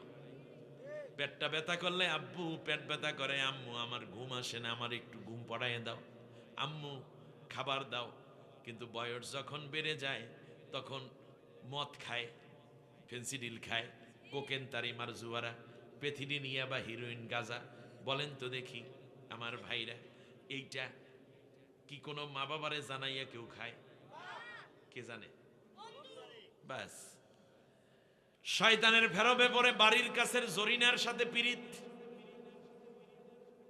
বাবারে কি কয় যে আব্বা জরিনারে আই লাইক করি? কার কাছে কয়? দোস্ত একটু হেল্প করিস। কিংবা কোহিনুর বেগম, কারণ নাম কোহিনুর মাইন্ড করেন না, নাম তো একটা বলা লাগবে তাই না? আমি হাসিনা নাম কমু না, এই চিন্তা করেন না। তার কারণ বিগত 18 বৎসরে এই যে শোষণ করলো, তার দলের লোকদের মধ্যেও তো অনেকের মেয়ে হয়েছে, কেন মাদর করে হাসিনা রাখে নেই? ওরা জানে এটা কয় নম্বর জিনিস, ঠিক কিনা বলেন? কোহিনুর বেগম 9-এ পড়ে, হঠাৎ করে সোহাগের দিকে একটু নজর পড়ছে, সোহাগ আইয়ে পড়ে এলাকার কলেজে, ভাল লাগছে, মার সাথে শেয়ার করে, কথা কয় না, বাবার কাছে বলে, কার কাছে বলে? এই তো বলছেন। অফিসের মধ্যে এক বস ঘুষ খায়, জানে কে? তার সহকারী। চেয়ারম্যান কেমনে 2 নম্বরই কইরা হয়েছে, জানে কে? এমপি। খেয়াল করেন না? মেম্বার চেয়ারম্যান মাল ভাগাভাগি কইরা নেয়, টিআরের মাল ভাগ কইরা নেয়, মেম্বার নেয়, জানে কে? চেয়ারম্যান। বাবা মায়ও, ছেলে মেয়েরাও জান না। এই জন্য 2 বন্ধু দেখেন না রওনা করছে 5 আগস্টে, শোনেন নাই মনে হয় আপনারা? রওনা করেছে একজন দরবেশ আর একজন বেআইনি মন্ত্রী, ঠিক না? এবার কি করলো তারা? নৌকায় ধরা পড়ছে, কোস্ট গার্ড তারে ধৈর্য ফেলাইছে। কিন্তু দরবেশ প্রথম আনিসুল হককে ধৈর্য ফেলাইছে কোস্ট গার্ডে। ধরার পরে নিয়ে যাচ্ছে, বলে যে আমারে দর্শক ওনারে নেও না কে? উনি কে? কারণ তো দরবেশ। দরবেশ আর দরবেশ নাই এখন, সে গেছে বাউল সরকার হইয়া। ঘটনা কি? সে কাম বানাই ফেলাইছে, তার মুখের যে দাড়ি ছিল সাদা, সেগুলোর একেবারে পুরো কামাইয়া ক্লিন শেভ করে ফেলাইছে। সাদা চুল কি করছে? কলাপ মাইকা কালা কইরা ফেলে। পাঞ্জাবি খুইলা গেঞ্জি পরছে, প্যান্ট খুইলা লঙ্গি পরছে। আমার কথা কি ভুল বলছি? তারে বলতেছে উনি কে? কিন্তু দরবেশ। নিয়ে গেছে, ধরাইয়া দিল কে? বন্ধু। কথা বলে না, ধরাই দিল কে? বন্ধু। পুলিশের রিমান্ড দিল 62,000 কোটি টাকা। কত টাকা বলেন? 62। চিন্তা করা যায়? এই টাকাগুলো যদি বিদেশে পাচার না করে, জনগণের টাকা বিদেশে পাচার না করে যদি দেশেও ইনভেস্ট করত, তাহলে আমার দেশের লক্ষ লক্ষ যুবক যুবতীর চাকরি হয়ে যেত, দেশটা উন্নত হতো। ঠিক কিনা বলেন? আপনারা কষ্ট পাচ্ছেন আমার কথায়? কিন্তু কি করলেন? বিদেশে পাচার করেছে। এখন পুলিশে জিজ্ঞেস করছে রিমান্ডে যে স্যার অন্য যা করছেন করছেন, দাড়িটা কামাইলেন কেন? কয় দাড়ি কামাইছি কেন, তোমাদের তো কোনো ইসলামিক জ্ঞান নেই। কয় না, নাই। বলল যে দাড়ি রাখা সুন্নত আর জান বাঁচান ফরজ। আমি ফরজ রক্ষা করতে যাইয়া সুন্নত কেটে ফেলাইছি। আস্তাগফিরুল্লাহিল আযীম। আল্লাহ এই মানুষগুলোকে হেদায়েত দাও, বলেন আমিন। এই জন্য গুনার যত সাক্ষী, এসআই ঘুষ খায় জানে তার সহকারী, পুলিশ কনস্টেবল জানে ওসি ঘুষ খায়, অতএব মন্ত্রীরা জানে প্রধানমন্ত্রী ঘুষ খায়, এমপিরা জানে মন্ত্রী ঘুষ খায়। তাহলে এই যে গুনার খবর একজনে আর একজনের খবর জানে, মা বাবা জানে না। বলেন তো কি কয় মা বাবা? গুনার বয়স যখন হয় তখন জানে কে? ভাই বন্ধুরা, ঠিক না? এই জন্য কিয়ামতের ময়দানে মানুষগুলো সবচেয়ে বেশি ভয় পাইবে আপন নিকট বন্ধুকে, যে ওর কাছে তো সব তথ্য আছে, ও যদি আজকে আল্লাহরে সাক্ষী রেখা বইলা ফেলায় তাই তো আমি পুরো শেষ। এই জন্য দেখবে রফিক, দেখবে শফিক যেন আমারে ধরতে না পারে। ইয়াউমা ইয়াফিরুল মারউ মিন আখিহি, প্রথমে চলে যাবে ভাই, ভাই থেকে পালাবে, বন্ধু, বন্ধু থেকে পালাবে, মা বাবা থেকে পালাবে, মানুষ থেকে পালাবে, সমানে মানুষগুলো অস্থির হয়ে যাবে, নফসি নফসি বলে গোটা ময়দান, ময়দানে মাহশার যখন আওয়াজে ভরপুর হয়ে যাবে, চিৎকারে চিৎকারে মানুষগুলো যখন, ক্রন্দনে যখন আকাশ বাতাস ভারী হয়ে যাবে, কিয়ামতের এই কঠিন ময়দানে আল্লাহ রাব্বুল আলামিন জান্নাতের মধ্য থেকে একটা সিঁড়ি কিয়ামতের ময়দানে পাঠাইয়া দিবেন। প্রিয় বন্ধুগণ, ওয়ালাম নাকু নুতইমুল মিসকিন ওয়া কুননা নাখুদু মাআল খায়িদিন, এই যে শাহরিয়ার কবির আর এই যে ভণ্ড মণ্ড যা আছে সবগুলো সমানে ইসলামকে উদ্ধার করত। ওইটা যদি সেকুলারিজম হয় তাহলে সেকুলারিজম বাংলাদেশের জন্য নয়, দৌড়া দাদার দেশে। আমরা ঘুরে দাঁড়িয়ে আল্লাহর কোরআনকে সামনে নেওয়ার একটা সময় এসেছে, আর পিছপা হওয়ার সুযোগ নেই। আল্লাহ কবুল করুন। অকুন্না নাখুদু মাআল খায়িদিন, আমরা খালি সমালোচনা করতাম। অতএব ইসলামের বিরুদ্ধে যারা সমালোচনা, দিনদারদের সমালোচনা করে, তারা যাবে কোথায়? আপনারা করবেন? এই মাহফিল করে যাই, সকালবেলা কেউ হুজুর বক্তব্য দিচ্ছে বাটা ফাটাফাটি, এরকম দুই একটা লোক পাবেন, কিন্তু মাঝে মধ্যে খালি কোরআনের জয়ের কথা কইছে, এত রাজনীতি রাজনীতি লাগছে, অথচ কোরআন পুরোটাই নবীকে রাজনীতি শেখানোর জন্য আসছে।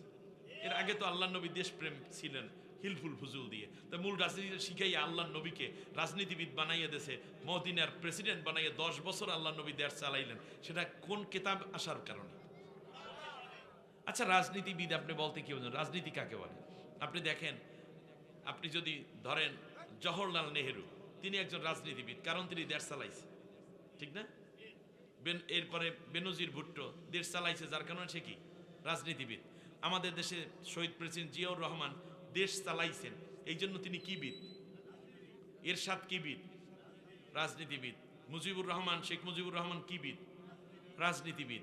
বেগম খালেদা জিয়া কি বিদ? বলেন একজন রাজনীতিবিদ। কারণ দেশ যে চালায় সে কি হয়ে যায়? তা রাসূল সাল্লাল্লাহু আলাইহি ওয়াসাল্লাম 10 বছর কোরআন দিয়ে রাষ্ট্র চালাইছে, তিনি কি রাজনীতিবিদ না?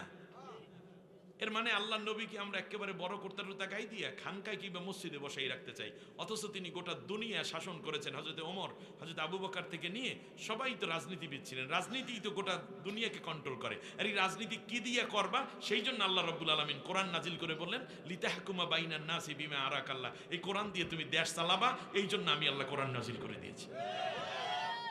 আমার আলোচনার টপিক আমি পাল্টাইতে চাই না, যেহেতু এটার মধ্যেই থেকে আজকে শেষ করতে চাই দ্রুতই। আল্লাহ তাআলা বলছেন, অকুন্না নাখুদু মাআল খায়িদিন, আমরা আলোচনা করব, সমালোচনা এড়িয়ে গিয়ে গঠনমূলক সমালোচনার পাশাপাশি আমরা যেন কোরআনের আরও বেশি দাওয়াতি কাজ করতে পারি, সেই জন্য আমাদের আত্মনিয়োগ করতে হবে। ওয়াকুন্না নুকাজ্জিবু বিয়াউমিদ্দিন, আর আমরা এই যে পরকালটাল আছে এগুলো বিশ্বাস করতাম না। আমরা মনে করতাম দুনিয়া তো মজা লোলো, দুনিয়া তুমহারি হায়, ইট ড্রিঙ্ক অ্যান্ড বি মেরি, খাও দাও ফুর্তি করো, আগামীকাল বাঁচবা কিনা বলতে এই যে আল্লাহর সামনে দাঁড়ান লাগবে, আল্লাহর সামনে হিসাব দেওয়া লাগবে, মনে করছি এগুলো কিচ্ছু টিচ্ছু লাগবে না। কিন্তু আল্লাহর সামনে হিসাব দেওয়ার আগে তো এখন জনগণের সামনে হিসাব দেওয়া লাগতেছে, ঠিক না? কারণ এক চান্দুও রেহাই পাইবে না, সেই চিন্তা বাদ দেন। এখনো শুরুই হয় নাই আসল কাম। গত 17ই নভেম্বর একটা রায় হয়েছে মাত্র, 2 জনের ফাঁসি না? একজন হলো স্বৈর শাসক লেডি হিটলার, লেডি ফেরাউন, আর একটা হলো স্বরাষ্ট্রমন্ত্রী। নাকি স্বরাষ্ট্রমন্ত্রী চেহারাতে এখন সেরাবেরা দিয়ে গেছে, ঠিক না? সুতরাং মনে রাখতে হবে প্রত্যেকের বিচার হবে, এবং বিচার হোক। আপনারা চান কিনা? প্রতিশোধ নয়, এই যে হাজার হাজার মানুষকে হত্যা করা হয়েছে এর বিচার হওয়া লাগবে না? ইনশাআল্লাহ সেটা হবে। অতএব মনে রাখবেন, এই দুনিয়ায় বিচার না হলে আখেরাতে একদিন বিচার হবেই হবে। অতএব আমরা দুনিয়ায় যে কাজগুলো করি আমরা যেন পরকালে জবাবদিহিদার। কেউ দেখে না, কিন্তু কে দেখে? আপনি জেনা করছেন, কেউ দেখে না, কিন্তু কে দেখছেন? আপনি কারো সম্পদ লুণ্ঠন করছেন, ডাকাতি করছেন, চুরি করছেন, দুর্নীতি করছেন, লোকের আড়াল করে আপনি মাদক সেবন করছেন, কেউ দেখছে না, কিন্তু কে দেখছেন? আল্লাহ দেখছেন। সুতরাং আল্লাহকে ভয় করে যদি আমরা চলতে পারি যে পরকালে আমি আল্লাহরে কেমনে মুখ দেখাবো, ও আল্লাহ গো তুমি আমারে মাফ করে দাও, গভীর রাতে তাহাজ্জুদ পড়ে কার ভয়ে? আল্লাহর ভয়। সুতরাং আমরা ভয়গুলো যেন পজিটিভ ইউজ করতে পারি, পজিটিভ আমরা যেন এটাকে কাজে লাগিয়ে আল্লাহ রব্বুল আলামিনের সন্তুষ্টি হাসিল করতে পারি। আল্লাহ সেই তৌফিক দান করুন, বলেন আমিন। তাহলে বলুন তো দেখি, কিয়ামতের ময়দানে মানুষ কয় দলে ভাগ হবে? 2 দলে। এক দল হল ডানপন্থী, আর এক দল বামপন্থী। ডানপন্থীরা যাবে জান্নাতে, সুবহানাল্লাহ বলেন। আসহাবুল ইয়ামিন ফি জান্নাতি ইয়াতাসাআলুনা আনিল মুজরিমিন। উপরে যখন উঠবে নিচের লোকদেরকে, আপন লোকদেরকে যার যার চোখের সামনে এনে দেওয়া হবে, আল্লাহর কুদরত, সুবহানাল্লাহ বলেন। তখন জিজ্ঞেস করবে একত্রে ছিলাম, আজকে তুমি জাহান্নামী কেন? কিন্তু তাদের জন্য কোনো দয়া থাকবে না। আল্লাহ বলছেন ইয়াউমাইজিম বা'দুহুম লিবা'দিন আদুবুন ইল্লাল মুত্তাকিন। মুত্তাকিন ব্যতীত সবাই হবে পরস্পরে দুশমন। আল্লাহু আকবার। কিন্তু জিজ্ঞেস করবে, এটা এমনি জিজ্ঞাসার জন্য জিজ্ঞেস করে না, সেই জন্য, কিন্তু মায়ার দৃষ্টিতে না, মায়া আল্লাহ উঠাই নিয়ে যাবে। আল্লাহু আকবার। সেই দিন ভাই এবং ভাইয়ের মধ্যে কোনো মায়া থাকবে না, স্বামী স্ত্রীর মধ্যে কোনো মায়া থাকবে না, সন্তান এবং বাবা মায়ের মধ্যে কোনো মায়া থাকবে না, বন্ধু বন্ধুর মধ্যে কোনো মায়া থাকবে না। মোত্তাকি বন্ধু হয়ে যাবে। এই বন্ধু সে যত দূরের হোক না কেন, আল্লাহ তাআলা তাকওয়ার কারণে একে অন্যের মায়া তৈরি করে দিবেন। কিন্তু জিজ্ঞেস করবে কিরে ভাই তুই জাহান্নামী কেন? 1 নম্বর বলুন তো, জাহান্নামে যাওয়ার প্রথম কারণ কি? নামাজ না পড়া। তার বিপরীতে আমরা নামাজ পড়বো, ঠিক আছে? নামাজ না, বেনমাজিরা যাবে কোথায়? আর নামাজিরা এরপরে ওয়ালাম নাকু নুতিমুল মিসকিন, আমরা মিসকিনের খাওয়ান দিতাম না। একজন লোক এসে আপনার কাছে বলল যে ভাই 50টা টাকা দেন, আমি দুপুরে খাবো। বাড়ি কোথায়? জি, বাড়ি হইল নাগেশ্বর।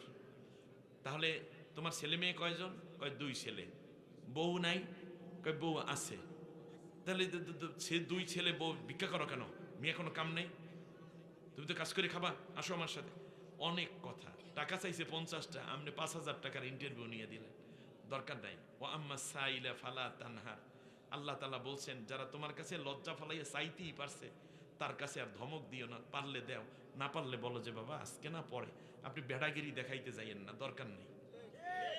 আমার কথা আপনাদের বুঝে আসছে? সব ইন্টারভিউ ওই গরিবের উপরে, অথচ আপনি নিজেও ঘুষ খাইয়া বেঁচে আছেন, অথবা আপনি সুদের উপরে কাজ করছেন, অথবা আপনার নিজেও অনেক অপচয় করেন। একটা রেস্টুরেন্টে ঢুকলে 500-600 টাকার নিচে বিল হয় না, বউয়ের জন্য যা দরকার নেই তার চেয়ে বেশি কিনে দেন, বন্ধুর সাথে আড্ডা দিচ্ছেন, বান্ধবী মিলাইয়া রাস্তায় যাইয়া হাজার হাজার টাকার জিনিস দিয়ে দিচ্ছেন, আর ভিক্ষুকের 50 টাকা মানে আপনি কলজা কাটতে দিয়ে দিচ্ছেন মনে হয়। ওই গুনাহ থেকেও বাঁচেন, আর এই নেকের মধ্যে আপনি দিয়ে দেন, চা দিয়ে দেন। ও হিন্দু না মুসলমান ওটাও দেখার দরকার নাই, যদি একবার চাইতেই পারে আমার 10টা টাকা দেন খাবো, তাহলে পকেটে যদি থাকে আর ইন্টারভিউ নেবেন না, আল্লাহর রাস্তায় দিয়ে দেবেন। যদি কোনো নারী আসে, কোনো ইন্টারভিউ দরকার নাই, মাগো ঠিক আছে। আমারও একটা মা ছিল, আপনি খান যদি সম্ভব হয়। আমি অনেক সময় যে আমলটা করি, যদি সময় থাকে তাহলে আমি তাদেরকে নিয়ে হোটেলে ঢুকে পড়ি, ঢুকে মেসিয়ারকে বলি এই মা যা খাইতে চায় সব দিবে। আমি বলি যে চান আপনি, আমি যেটা করি এই জন্য বলছি আপনারা যাতে উৎসাহিত হন, এটা হয়তো আমার চেয়ে আপনারা আরও ভালো করে করেন। আপনি কী খাবেন? হুজুর ভাত খাবো, বিরিয়ানি আছে, এরপরে খিচুড়ি আছে, কোনটা খাবেন? ভাত খাবো। ভাতে কী দেবে? এই প্রথমবারে খাবার যা দাও এখানে সবজি টবজি দাও। তারপরে কি কি আছে বলো? গরুর গোস্ত আছে, খাসির গোস্ত আছে, মুরগি আছে, তারপরে কি আছে জানো, এইরকম অনেক খাবারের নাম তারা বলে না হোটেলে। এরপর আমি বললাম আপনি কি কি খাবেন বলেন। ওনাকে 50 টাকা দিলে 50 টাকা হইতো, কিন্তু বিল হয়েছে 300 টাকা। আমি 300 টাকা খাওয়াইয়া তৃপ্তি হই যে রব্বুল আলামিন, এমনও তো হতে পারতো আমার মাকে তুমি ওই রকম বানাইয়া দিয়া আমাদের জন্য হয়তো 2টা পয়সা এনে আমাদেরকে খাওয়াইতো, বানাইয়া দিতে পারতা, কিন্তু তা না বানাইয়া আজকে তুমি কোনো এক মাকে আমার কাছে পাঠিয়ে দিয়েছো। আমি তোমার এক বান্দিকে খাওয়াইয়া দিছি, তুমি আমাকে এই উসিলায় আমার মাকে তুমি মাফ করে দাও, আমার মাকে তুমি জান্নাতি করো, আমার মাকে তুমি সুস্থ করো, আমার বাবাকে তুমি মাফ করো। আমার ভাইরা, অনেক কিছু দরকার নাই, ওনার কাছে দোয়া চাওয়ারও দরকার নাই। আপনি খাইতে চাইছে তো খাওয়াইয়া দেন, তৌফিক অনুযায়ী। মনে থাকবে আপনাদের? আপনি সকালবেলা রুটি চা আর কলা নিয়ে বসেছেন, এমন সময় কেউ যদি এসে বলে বাবা ডিস্টার্ব মনে করেন না, আরে সারাদিন পর সকালবেলা একটু বসছি, ক্ষুধার চোটে বাঁচি না, তুমি আবার করতে আইসো, আর টাইম পাও না, এই দোকানদারে তারাও না কেন, এইটা করবেন না। রুটিটারে অর্ধেক ভাগ করেন, ডিমটারে অর্ধেক ভাগ করেন, কলাটারে অর্ধেক ভাগ করেন। যদি টাকা না থাকে, থাকলে পুরোটাই তাকে দেন, আর এক ভাগ আপনি নিয়ে নেন। তুমি খাও আমি দেখি, তুমি খাও আমি দেখি। আহ, আল্লাহ যেন আরো সে বসে আপনার দিকে চাইয়া মুস্কি হাসে, আমার বান্দা তুই আমার এক বান্দারে খাওয়াইলি, বান্দা তুই আমার এক বান্দিরে খাওয়াইলে, তোর ক্ষুধা নিবারণ করলে, আমি আল্লাহ রেডি আছি, তুই জান্নাতে আয়, তোরে জান্নাতের খানা দিয়ে তোর ক্ষুধা নিবারণ করে দেব। আল্লাহ আমাদেরকে তৌফিক দান করুন। খাইবেন আর আল্লাহর কাছে দোয়া করবেন, ইনশাআল্লাহ দেখবেন এর বিনিময়ে আপনাকে লক্ষ লক্ষ কোটি গুণ আল্লাহ বাড়াই দিবেন। মনে থাকবে আপনাদের? তাহলে 1 নম্বর বেনমাজি থাকবো না, নামাজি হব, ঠিক আছে? মিসকিনের ধমক দেব না, তৌফিক অনুযায়ী খাওয়াইয়া দেব, ঠিক আছে? এরপরে পিছনে পিছনে সমালোচনা কইরে কারো ইজ্জত নষ্ট করব না, বরং আমরা যদি কোনো দোষ থাকে ওই ভাইকে আমরা সমালোচনা করব, তাকে, কেবল তাকে, অন্যর কাছে না। অতএব এইভাবে সুন্দর করে করে আমরা আমাদের পরিবেশ এবং আমাদের পরিবার, এমনও স্ত্রী আছে যার স্বামীর সমালোচনা করে মোবাইলে, মার কাছে, বাবার কাছে, ভাইয়ের কাছে, বান্ধবীর কাছে, আছে না নেই? অথচ এই মোবাইলটা কিনা দেছে স্বামী, মিনিট কিনা দেছে স্বামী, যেই মানে খাবার খাইয়ে শক্তি অর্জন করে মুখ দিয়ে কথা কয়, সেই খাবারও জোগাড় করছে স্বামী। যেই কম্বলের মধ্যে বইয়ে কথা কয়, সেই কম্বলও কার? স্বামীর। যেই কাপড় গায়ে দিয়ে কথা কইতেছে স্বামীর বিরুদ্ধে, সেই কাপড়ও কিনা দিয়েছে কে? কথা কয় না, স্বামী। এই সব দিল স্বামী, আর বদনামটাও কয় স্বামীর। এইরকম অকৃতজ্ঞতার কারণে নারীরা জাহান্নামে যাবে। স্বামী একটু অন্যায় করছে, প্রিয় বোন, আপনি আমার বোন, জামাল মাওলানার বোন হিসাবে আমার দুলাভাইয়ের একটু মাফ করে দিয়েন, যে না তুমি আমার জন্য অনেক কিছু করেছো। স্বামীহীন স্ত্রীর জীবন কত কষ্টের এই পৃথিবীতে। যারা এই কয়দিন আগে আবু তোহা আদনান ভাই মোটে থাকবেই না, 2টা ছোট ছোট বাচ্চা, এখন আবার বিয়ে হয়েছে। ওনারা ওই খোলা বিয়ে করেছিল, তো এই জন্য ফিরে আসা সহজ হয়ে গেছে আলহামদুলিল্লাহ, এখন ফিরে আসছে। স্বামীহীন নারীর জীবন রক্তহীন দেহের মতো। দেহে রক্ত না থাকলে যেমন এই দেহ আর বাঁচে না, যার স্বামী নাই সেই নারীর জীবন বাঁচে না। অতএব এইরকম কাজ করবেন না। পুত্রবধূর বিরুদ্ধে শাশুড়ি কথা বলছে, শাশুড়ির বিরুদ্ধে পুত্রবধূ কথা বলছে, এইটা সমালোচনা নয়, বরং গঠনমূলক আলোচনা করে সমাধান বের করতে হবে পরিবারে, ঠিক না? অতএব রাষ্ট্র এবং দেশের মধ্যেও আমরা এটাই করব। অকুন্না নাখুদু মা আল খয়দিন। যারা এইভাবে সমালোচনা করে বেড়ায় তারা যাবে জাহান্নামে, আর আমরা সমালোচনা না করে বরং আমরা জান্নাতি হয়ে যাব। চতুর্থ হলো আমরা পরকালে জবাব দিতে হবে প্রত্যেকটা কাজের, ঠিক না? অতএব আল্লাহর সামনে জবাব দিতে পারবো না এরকম কোনো গুনাহ আমরা করব না। আল্লাহ রাব্বুল আলামিন আমাদের সবাইকে এই সূরা মুদ্দাসসিরের, আমি আপনাদের উদ্দেশ্যে যেখান থেকে কথা বলেছি 41, 42, 43, 44, 45, 46, 47, 48, 41 থেকে 48 এই 7টা আয়াত তিলাওয়াত করলাম, অনুবাদ করলাম। এর মধ্যে পাইলাম মানুষ জাহান্নামে যাবে 4 কারণে। যেই 4 কারণ: বেনমাজি, মিসকিনকে খাওয়ান না দেয়া, সমালোচনা করা এবং পরকালকে অস্বীকার করা। তার বিপরীতে আমরা নামাজি হব, মিসকিনকে খাওয়ান দেব, কারো সমালোচনা করে সময় নষ্ট করব না এবং পরকালে জবাবদিহিতার অনুভূতি নিয়ে কাজ করব। আল্লাহ আমাদের সবাইকে এই রকম আমলই হয়ে, যে আমল জাহান্নামে নেয় সে আমল বাদ দিয়ে যেন বাকি জীবন কাটাবার তৌফিক দান করেন, আমিন। নামাজের সূরাতে বসে একবার আলহামদু, 3 বার কুল হুয়াল্লাহ পড়েন। দাঁড়ানো ভাইয়েরা বসে পড়েন।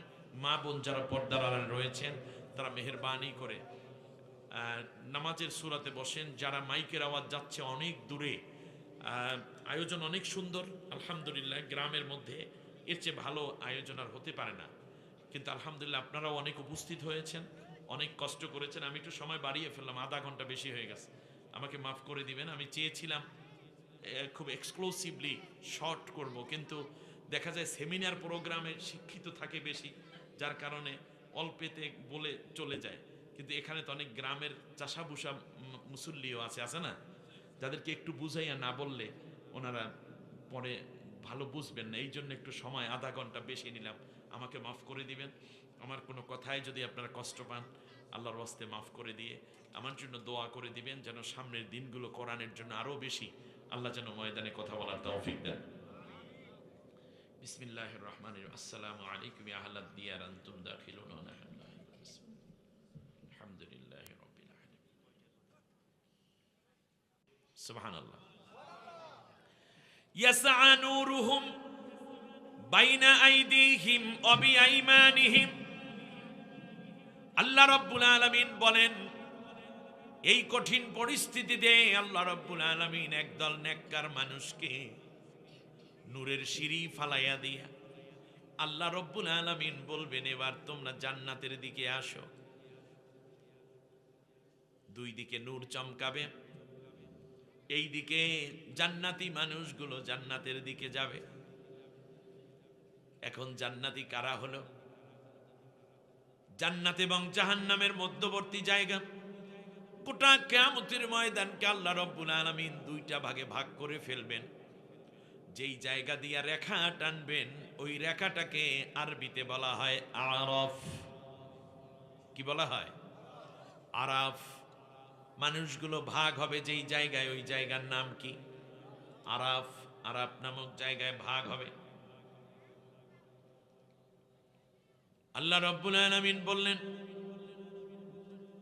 আরাফ নামক জায়গায় যখন ভাগ হয়ে যাবে, জাহান্নামী মানুষগুলো জাহান্নামের দিকে নিয়ে যাওয়া হবে, আর জান্নাতি মানুষগুলো জান্নাতের নূরের সিঁড়িতে উঠবে।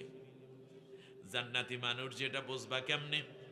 ফাআম্মা মান উতিয়া কিতাবাহু বিয়ামিনিহি ফাসাউফা ইউহাসাবু হিসাবান ইয়াসীরা। আমলনামা যার ডান হাতে দেয়া হবে, এই মানুষের হিসাব সহজ হয়ে যাবে, তারা ডান দিকে চলে যাবে।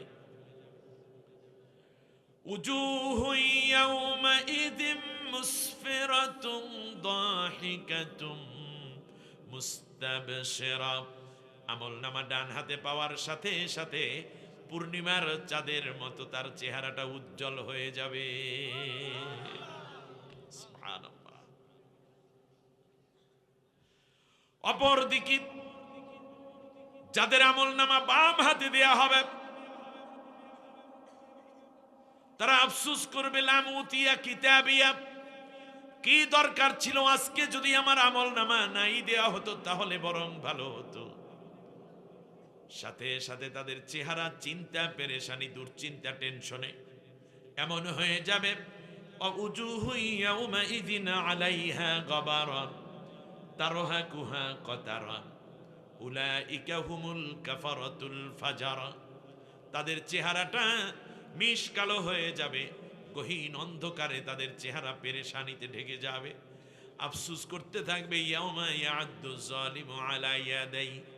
আল্লাহ রাব্বুল আলামিন বলেন, ওরা ওদের জিহ্বাটা এমন জোরে দাঁত দিয়ে চেপে ধরবে, জিহ্বাটা কেটে যাবে, ঠোঁট কেটে যাবে, নিজের আঙ্গুলগুলো কাটতে কাটতে কবজি পর্যন্ত কেটে ফেলবে। আফসুস করতে করতে তারা জাহান্নামের দিকে রওনা করবে। অনন্ত জাহান্নামের অধিবাসী এরা। জান্নাতের মানুষগুলো যখন জান্নাতের দিকে যাবে, নিচের দিকে তাকাইয়া দেখবে, স্ত্রী তাকাইয়া দেখবে স্বামী জাহান্নামী। কারণ স্ত্রীর আমল ভালো, স্বামীর আমল খারাপ। বলেন তো দেখি, একজন ঐতিহাসিক স্ত্রী আছেন যিনি জান্নাতি, কিন্তু তার স্বামী জাহান্নামে যাবে। নাম বলেন তো কে হতে পারে? ইয়েস, এই তো আপনার সুন্দর ওয়াজ জানেন। আমি একটু মনে করাই দিই। আসিয়া যাবে জান্নাতে, ফেরাউন যাবে। তাহলে বোঝা যায় ফেরাউনের ঘর কইরা ধৈর্য ধারণ করার কারণে আসিয়া যাচ্ছে কোথায়? জান্নাতে। সুতরাং মা বোনেরা, আপনার স্বামী ফেরাউনের চাইতে আর খারাপ না।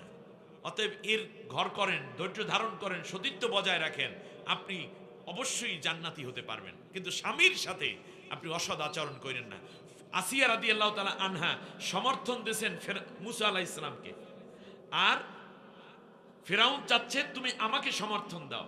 জীবন চলে যাচ্ছে, কিন্তু এরপরেও সমর্থন দেওয়ার ক্ষেত্রে, নেতা মানার ক্ষেত্রে হযরতে মুসা আলাইহিস সালামের উপরেই তিনি অটুট রইলেন যে না, নেতৃত্বের ক্ষেত্রে আল্লাহর পয়গাম্বরকে আমি মেনে নিলাম, আল্লাহর দ্বীনকে মেনে নিলাম। তুমি আমার স্বামী হতে পারো, কিন্তু নেতা হইতে পারো না। আমার সামনে পরীক্ষা আসতেছে, এই পরীক্ষায় আমি বাংলাদেশে কোটি কোটি আসিয়াকে দেখব তারা কোরআনের পক্ষে সমর্থন দিয়েছে ইনশাআল্লাহ। এবার খেয়াল করুন,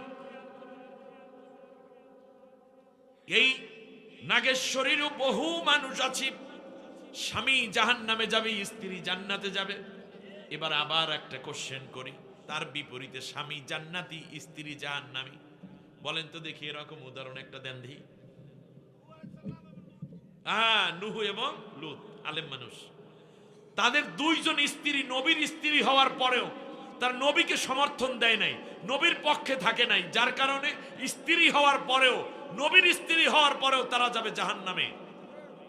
কানাতা তাহতা আবদাইনি মিন ইবাদিনা ওয়া খানাতাহুমা, দুইজনে ঈমানের খেয়ানত করেছে, নবীর স্ত্রী হওয়ার পরেও যাবে জাহান্নামে, আর ফিরআউনের স্ত্রী হওয়ার পরেও যাবে জান্নাতে। কিসের কারণে? সমর্থনের কারণে, ঈমানের কারণে। আল্লাহ যেন আমাদের মা বোনদেরকে, আমাদেরকে খাঁটি ঈমানদার হয়ে যাওয়ার তৌফিক দান করেন। এবার খেয়াল করুন, জান্নাতে যাচ্ছে এক ভাই, জান্নাতে আর এক ভাই জাহান্নামে। বলেন তো ঐতিহাসিক ঘটনা কোনটা হইতে পারে? হাবিল কাবিল। হাবিল জান্নাতি, কাবিল কি? বাবা জান্নাতি, সন্তান জাহান্নামে। একটা উদাহরণ দেন কে হতে পারে?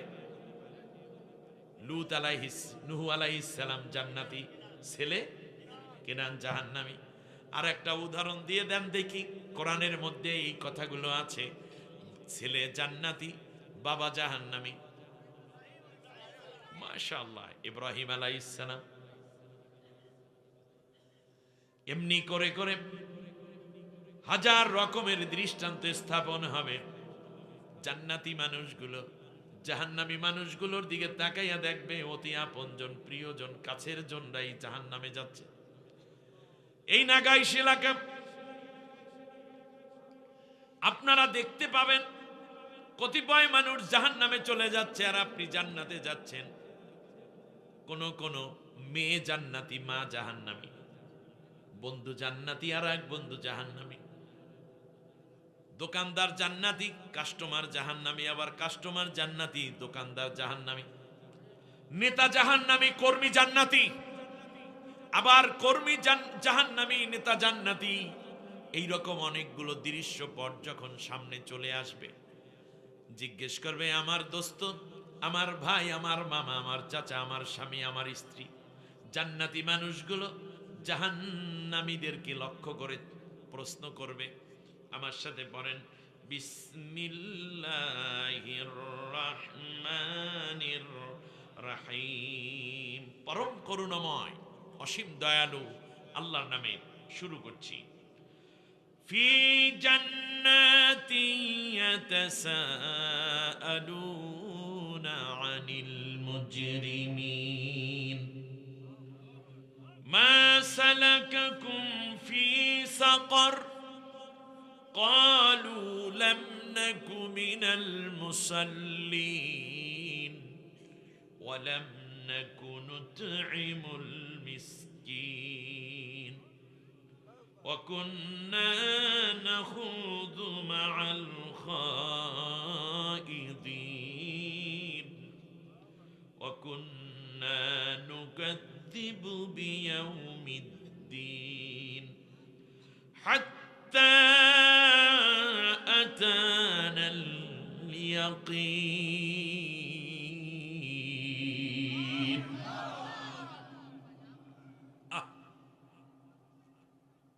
ভাই ও বন্ধু, সঙ্গে ছিলাম সংসারে, আজি কেনে যাও গো তুমি সাকরে। সাকর হচ্ছে জাহান্নামের মধ্যে সবচেয়ে ভয়াবহ এক জায়গার নাম। সাকর জায়গায় এত বেশি শাস্তি, এত বেশি কষ্ট, এত বেশি যন্ত্রণা। আল্লাহ রাব্বুল আলামিন এই সাকরকে তৈরি করেছেন এত যন্ত্রণা দিয়ে। অন্যান্য জাহান্নামগুলো আল্লাহর কাছে প্রতিদিন 70 বার দোয়া করে, আল্লাহ এই সাকারকে আমার থেকে দূরে সরাইয়া নিয়ে যাও, এই সাকারের যন্ত্রণা দেখে আমি জাহান্নামও ভয় পাই। জিজ্ঞেস করবে মা সালাকাকুম ফি সাকর, স্ত্রী জিজ্ঞেস করবে প্রাণের স্বামী, একত্রে 25, 30, 50 বছর ঘর করলাম, আজকে আমি জান্নাতি, আপনি কেন জাহান্নামী? কলিগ জিজ্ঞেস করবে দোস্ত একত্রে কতটা দিন পর্যন্ত 30 বছর চাকরি করলেন, আজকে আমি জান্নাতি, তুমি কেন জাহান্নামী? ভাই ভাইকে জিজ্ঞেস করবে দোস্ত ভাই রে, আজকে আমি জান্নাতি, তুমি কেন জাহান্নামী? প্রতিবেশী আর এক প্রতিবেশীকে জিজ্ঞেস করবে, একত্রে টিউবওয়েলের পানি নিতাম, এক দোকানে সওদা খাইতাম, এক টেবিলে নাস্তা করতাম, আজকে আমি জান্নাতি, তুমি কেন সাকর নামক জাহান্নামে যাচ্ছ? বাবা সন্তানকে জিজ্ঞেস করবে, কিরে বাজান তুই আজকে জাহান্নামে কেন যাও? আমি পিতা হয়ে জান্নাতে যাচ্ছি, ব্যাপারটা কি? অপরদিকে আর এক সন্তান জিজ্ঞেস করবে, আব্বু আমি তো জান্নাতি হয়ে গেছি, আপনি কেন জাহান্নামে? এক পুলিশ আর এক পুলিশকে জিজ্ঞেস করবে, এক এমপি আর এক এমপিকে জিজ্ঞেস করবে, এক চেয়ারম্যান আর এক চেয়ারম্যান মেম্বারকে জিজ্ঞেস করবে, আবার মেম্বার চেয়ারম্যানকে জিজ্ঞেস করবে, কি খবর দাদা, আমি তো জান্নাতে যাই, আপনি কেন জাহান্নামে যান? সাথে সাথে জাহান্নামীরা বলবে, 4টা কারণে আজকে আমরা জাহান্নামে যাচ্ছি। 1 নম্বর হচ্ছে ক্বালু লাম নাকু মিনাল মুসাল্লিন। 1 নম্বর কারণ হলো নামাজের ওয়াক্ত হলে তোমরা নামাজে চইলা যাইতা। শুনতেছেন আপনারা? এক ইউনিভার্সিটিতে পড়তাম ঠিকই, একই হলে থাকতাম ঠিক, একই ফ্যাকাল্টিতে পড়ালেখা করেছিলাম ঠিকই, একই দোকানে সওদা খেয়েছি, এক টিউবওয়েলের পানি খেয়েছি, এক পুকুরে গোসল করেছি, এক রাস্তা দিয়ে হেঁটেছি ঠিকই, একই থানায় দায়িত্ব পালন করেছিলাম ঠিকই, কিন্তু দুইজনের মধ্যে বেসিক একটা পার্থক্য ছিল। আজান দিলে তুমি মসজিদে চলে যাইতে নামাজের জন্য, আর আমি কপাল পোড়া মসজিদে যাইতাম না, আমি নামাজ পড়তাম না। তুমি ছিলা নামাজি, আমি ছিলাম বেনমাজি। নামাজি হওয়ার কারণে তুমি আজ জান্নাতি, আর বেনমাজি হওয়ার কারণে আমি আজ জাহান্নামী। সংসদ অধিবেশন চলে, নামাজের ওয়াক্তের বিরতি দেয় স্পিকার ঘোষণার মাধ্যমে। নামাজ পড়তে যারা যায় তারা জান্নাতি, যারা যায় না তারা জাহান্নামী। মাহফিল শোনে অনেকে, কিন্তু যারা মাহফিল শুনে নামাজি হয় তারা জান্নাতি, আর যারা বেনমাজি থেকে যায় তারা কি? একদল নেতা বক্তব্য দেয় একই মাঠে 2 দল, আজান হলে এক দল নামাজে দাঁড়াই যায়, আর এক দল ইচ্ছা করিয়া বাদাম টানে, বাদাম খায় অথবা সিগারেট টানে, ঠিক কিনা?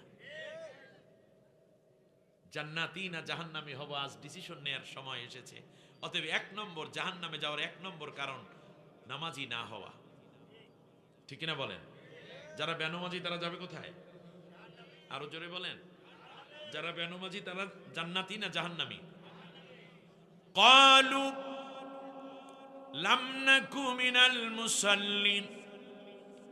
আজান হইলে দোস্ত ইউনিভার্সিটির হলের মধ্যে থাকতাম, তোমরা দৌড়াইয়া মসজিদে চলে যাইতা। আমরা নামাজ পড়তাম না, আমরা হলের মধ্যে আড্ডা দিতাম, সিগারেট টানতাম, মদে চুমুক দিতাম। আমরা ছিলাম বেনামাজি, তুমি ছিলা নামাজি। এই নামাজি হওয়ার কারণে তুমি জান্নাতি, আর আমি বেনামাজি হওয়ার কারণে আমি জাহান্নামী। এক মাঠে হাল চাষ করতাম, ধান কাটতাম, বীজ রোপণ করতাম। নামাজের ওয়াক্ত হলে তুমি ক্ষেতের আইলে, আইল বুঝেন, আইলের মধ্যে তুমি নামাজে দাঁড়াইয়া যাইতা, আর আমি কৃষি কাজই শুধু করতে থাকতাম। যেহেতু আমি ছিলাম কাজ করার লোক, এই জন্য আমি জাহান্নামী। আর তুমি কাজের ফাঁকে নামাজটা পইরা ফেলাইতে, এই জন্য তুমি জান্নাতি। স্ত্রী তাহাজ্জুদ পড়ে, ফজর পড়ে, আর স্বামী নাক ডাইকা ঘুমায়। কপাল পোড়া স্বামী আছে না নাই? স্ত্রী গিয়া পায়ের মধ্যে হাত দেয়, মাথার চুলগুলা টানে, হাত পার মধ্যে চাপ দেয়, আঙ্গুলগুলা টানে, কপালের মধ্যে চুমা দেয়, আর বলে প্রাণের স্বামী নামাজটা পইরা ঘুমাও। কয় চুপ কর, তোর নামাজ তুই পড়, তুই কি আমার কবরে যাবি নাকি? সকালবেলা উইঠে কয় এত বড় নামাজি বউ আমার দরকার নাই, খালি ঘুমে ডিস্টার্ব লাগায়। ঠিক কিনা? এটা হওয়া যাবে? কুড়িগ্রামেরও কপাল পোড়া স্বামী নাই তো? আছে। আবার স্বামী বেচারা নামাজে দাঁড়ায়, বউরে কয় উঠা নামাজ পড়ো। আইসা দেখে, মসজিদ থেকে আইসা দেখে বউ নাক ডাকা ঘুম, আরো বড় কইরা দিয়েছে কম্বলটারে নাকের উপর দিয়ে। হবে না, হবে না। ছেলের ডাক দিয়ে কয় বাবা ওঠ, নামাজ পড়। কয় আব্বা আপনি জান, আমি আসতেছি। আসতেছি মানে বাবারে পাঠাই দিয়েছে, ঠিকই কম্বল গায়ে দিয়ে তুমি আছে না নাই? আজকে আমি আর ওয়াজ করব না, আজকে স্বীকৃতি নেব, স্বীকৃতি নেব আল্লাহর কোরআন সামনে রেখে। তাহলে বেনমাজি যাবে জান্নাতে না জাহান্নামে? আপনি কি একা জান্নাতে যেতে চান, না সবাইকে নিয়ে জান্নাতে যেতে চান? তাহলে এখানে যারা এই ছোট্ট আছো, তোমার বন্ধুও যেন নামাজি হয়, সেই জন্য তাকে নামাজ পড়তে ডাকতে হবে। দাদাকে নামাজের জন্য অজুর পানি গরম করে আগাইয়ে দিতে হবে, বাবার মুসল্লা আগাইয়ে দিতে হবে। আমরা সবাই জান্নাতে গেলে জান্নাতে অনেক আনন্দ হবে, তাই না? একা জান্নাতে গিয়ে কোনো মজা আছে? নাই। জান্নাতে একা আমি যাব না গো ভাই, তোমাকেও জান্নাতে দলে নিতে চাই। ঠিক না? সবাই জান্নাতে যাব, কি আনন্দ হবে! এজন্য ইসলাম নামাজকে শুধু ফরজ করে নাই, বরং একটি রাষ্ট্রে সবাই যেন নামাজি হয়ে জান্নাতি হতে পারে, এই জন্য আল্লাহ তাআলা বলছেন আল্লাযীনা ইম্মাক্কান্নাহুম ফিল আরদি আকামুস সালাতা। যদি ইসলামী দল ক্ষমতায় যায়, সব প্রজাদেরকে জান্নাতি বানানোর জন্য, জান্নাতের আনন্দ দেওয়ার জন্য, মা বাবা ভাই বোন স্বামী স্ত্রী আত্মীয় স্বজন আপনজন প্রিয়জন সবাই যেন জান্নাতি, এই জন্য রাষ্ট্র সহযোগিতা করবে। 4 দফা কর্মসূচির প্রথম দফাই হলো তারা সবাইকে নামাজি বানাইয়া দেবে। এই জন্য একটা ইসলামী দল ক্ষমতায় যাওয়া দরকার, ঠিক না? হ্যাঁ, ইনশাআল্লাহ আগামীর পার্লামেন্ট আল্লাহর কোরআনের পার্লামেন্ট হবে। আমরা কি সেই দৃশ্য দেখতে রাজি আছি আমার বন্ধুগণ? এজন্য আসুন না আমরা আজকে ওয়াদা করি। এখন বেনমাজি কাকে বলে? আমরা মনে করি যে নামাজ পড়ে না তাকেই বেনমাজি। কিছু কিছু নামাজিও বেনমাজি আছে। আল্লাহ বলছেন ফাওয়াইলুল লিল মুসাল্লিন, ওই নামাজিদের জন্য জাহান্নাম, যারা মাঝে মাঝে নামাজ পড়ে মাঝে মাঝে পড়ে না। আমি আপনাদের কাছে ছোট্ট মাসআলা বলি, সেটা হচ্ছে 12টা 5 বেজে গেছে, আলোচনা শেষ করে দেই। এইটা সংক্ষেপে শেষ করি। মনে রাখবেন, যেই ইবাদতগুলো, ভালো করে মনে নেন, আবার কবে আসবো কথা শুনবেন, যেই ইবাদতগুলো সংখ্যা দিয়ে নির্ণয় করা হয়েছে, ওই সংখ্যা পূর্ণ না করা পর্যন্ত ইবাদত আল্লাহর কাছে কবুল হয় না। যেমন নামাজ কয় ওয়াক্ত, এটা কি সংখ্যা দিয়ে নির্ধারণ করছে না অঙ্ক দিয়ে? 5 কি সংখ্যা। যদি কেউ 4 ওয়াক্ত নামাজ পড়ে প্রতিদিন কোনো দিন, তাহলে তার নামাজ হয় নাই, কারণ এটা সংখ্যা দিয়ে প্রমাণ করা। 3 আর 2 যোগ করলে কত হয়? ক্লাস 1 এর বাচ্চা 3 আর 2 নামাইছে হইল 6, ওর অঙ্ক হইছে? 3 আর 2 যোগফল 4, অঙ্ক হইছে? কত পাইবে এই অঙ্কে? 10-এ কত পাইবে? জিরো পাবে। তার কারণে অঙ্ক, এটা অঙ্কের হিসাব পুরোপুরি হইতে হয়, সমান হইতে হয়। তো 3 আর 2 5, অতএব নামাজ 5 ওয়াক্ত, এই 5 পুরা না হওয়া পর্যন্ত এটা নামাজ হয় না। দৈনিক কয় ওয়াক্ত নামাজ? 5 ওয়াক্ত। 1 ওয়াক্ত কাজা করলে ওই 4 ওয়াক্ত কবুল হয় না। আপনি যতক্ষণ আদায় না করবেন ততক্ষণ পর্যন্ত ওই 5 ওয়াক্ত পুরা, মানে যেমন এশা নামাজ কয় রাকাত ফরজ, যদি 3 রাকাত কেউ পড়ে তার কি নামাজ হইছে? এই তো দেখছেন 4, এরপর কেন হইল না? তার কারণ হচ্ছে এটা সংখ্যা দিয়ে হিসাব করা, অঙ্ক। সুতরাং আমরা যখন নামাজ পড়ব তখন কয় ওয়াক্তই পড়ব? এখন থেকে কয় ওয়াক্ত পড়ব? আল্লাহ আমাদের কবুল করুন, বলেন আমিন। জীবনে অনেক নামাজ আপনার তরক আছে, যদি থাকেও, আজকে যদি একজন আলেমকে সামনে রেখে, কোরআন সামনে রেখে আপনি যদি সত্যি ওয়াদা করতে পারেন, তা আগে নামাজ জনিত যত গুনাহ হয়েছে আল্লাহ সব গুনাহ মাফ করে দিবেন। শুধু তাই না, এই তওবা যদি আপনার বাস্তবে পরিণত করতে পারেন, সত্যিকার অর্থে আল্লাহ আর জীবনে এক ওয়াক্ত নামাজও তরক করব না, তাহলে নামাজ যে গুনাহ হয়েছে তরকের কারণে, ওই নামাজের জায়গাগুলো নেকি দিয়ে পরিবর্তন করে দিবেন। ওয়ায়ুবাদদিলুল্লাহু সাইয়্যাতিহিম হাসানাত, গুনাহগুলোকে আমি নেকিতে পরিণত করে দেব। আমরা কি একটা ওয়াদা করতে পারি আল্লাহর কাছে যে জীবনে কোনোদিন আর নামাজ তরক করব না? পারবেন? দুইটা হাত শক্ত করে আসমানের দিকে উঁচা করে দাঁড়ান, সবাই বলেন আল্লাহ। আরো জোরে বলেন, আরেকটু আওয়াজ দিয়ে বলেন, অন্তরকে উজাড় করে দিয়ে আল্লাহরে ডাক দেন, আল্লাহ তোমার নামে ওয়াদা করছি, কসম করছি, শপথ করছি, যতদিন মালাকুল মউত আমার শিয়রের পাশে না আসে ততদিন ফরজ নামাজ, ফরজ রোজা আর ছেড়ে দেব না, আর ছেড়ে দেব না। এবার আওয়াজ দিয়ে বলেন, আল্লাহ এই ওয়াদার উপর আমার বাকি জীবন যাপন করার তৌফিক দাও। আমিন আমিন ইয়া রাব্বাল আলামিন। আল্লাহ তুমি আমাদেরকে জাহান্নামে নিও না। আল্লাহ তুমি আমাদের তওবা কবুল করো, আমাদেরকে মাফ করে দাও। এখন থেকে আর নামাজ কাজা করা যাবে না, ওকে? ব্যাস। ওয়ালাম নাকু নুতি'মুল মিসকিন, আমরা পেট ভরে খাইতাম কিন্তু আমরা মিসকিনদেরকে খাওয়ান দিতাম না। আজ থেকে তওবা করি, নিয়ত করি প্রতিদিন কমপক্ষে একজন গরিব মানুষকে খাওয়াবো। না হয় গরিব মানুষকে খাওয়াইতে না পারলে খাওয়ার টাকা দিয়ে দেব। সুতরাং আমরা এই অসহায় মানুষ, আপনি দেখেন, একটু শোনেন, কথা শোনেন, কিয়ামতের দিন আল্লাহ তাআলা মানুষকে জিজ্ঞেস করবেন, আমি যখন ক্ষুধার্ত ছিলাম তোমরা কি আমারে খাওয়াইছো? কোশ্চেনটা আপনারা বুঝতে পারছেন? আমরা মনে করছি যে নামাজ, রোজা, জিকির, আজগার, বড় জামা, হজ, যাকাত এইটাই ইবাদত। না, সাথে সাথে মানুষেরা বলবে, আল্লাহ তাআলা তোমারে পাইলে তো কোরমা, পোলাও, ফুন্নি, জর্দা কাবাব, স্বামী কাবাব, ফালুদা, রেজালা, ফল ফ্রুট খাওয়াইয়া বড়াইয়া লাইতাম। আল্লাহ বললেন, না, বাদ দাও। তোমার কাছে যখন একজন নারী কিংবা পুরুষ অসহায় ইয়াতিম যখন হাত বাড়িয়ে বলেছিল, পেটে ক্ষুধা, আমাকে একটু খাবার দেন, যদি তারে খাওয়াইয়া দিতা তাহলে আমি আল্লাহকেই খাওয়ানো হতো। তা আল্লাহকে পাওয়ার জন্য বনে জঙ্গলে যাওয়ার দরকার আছে? নাই।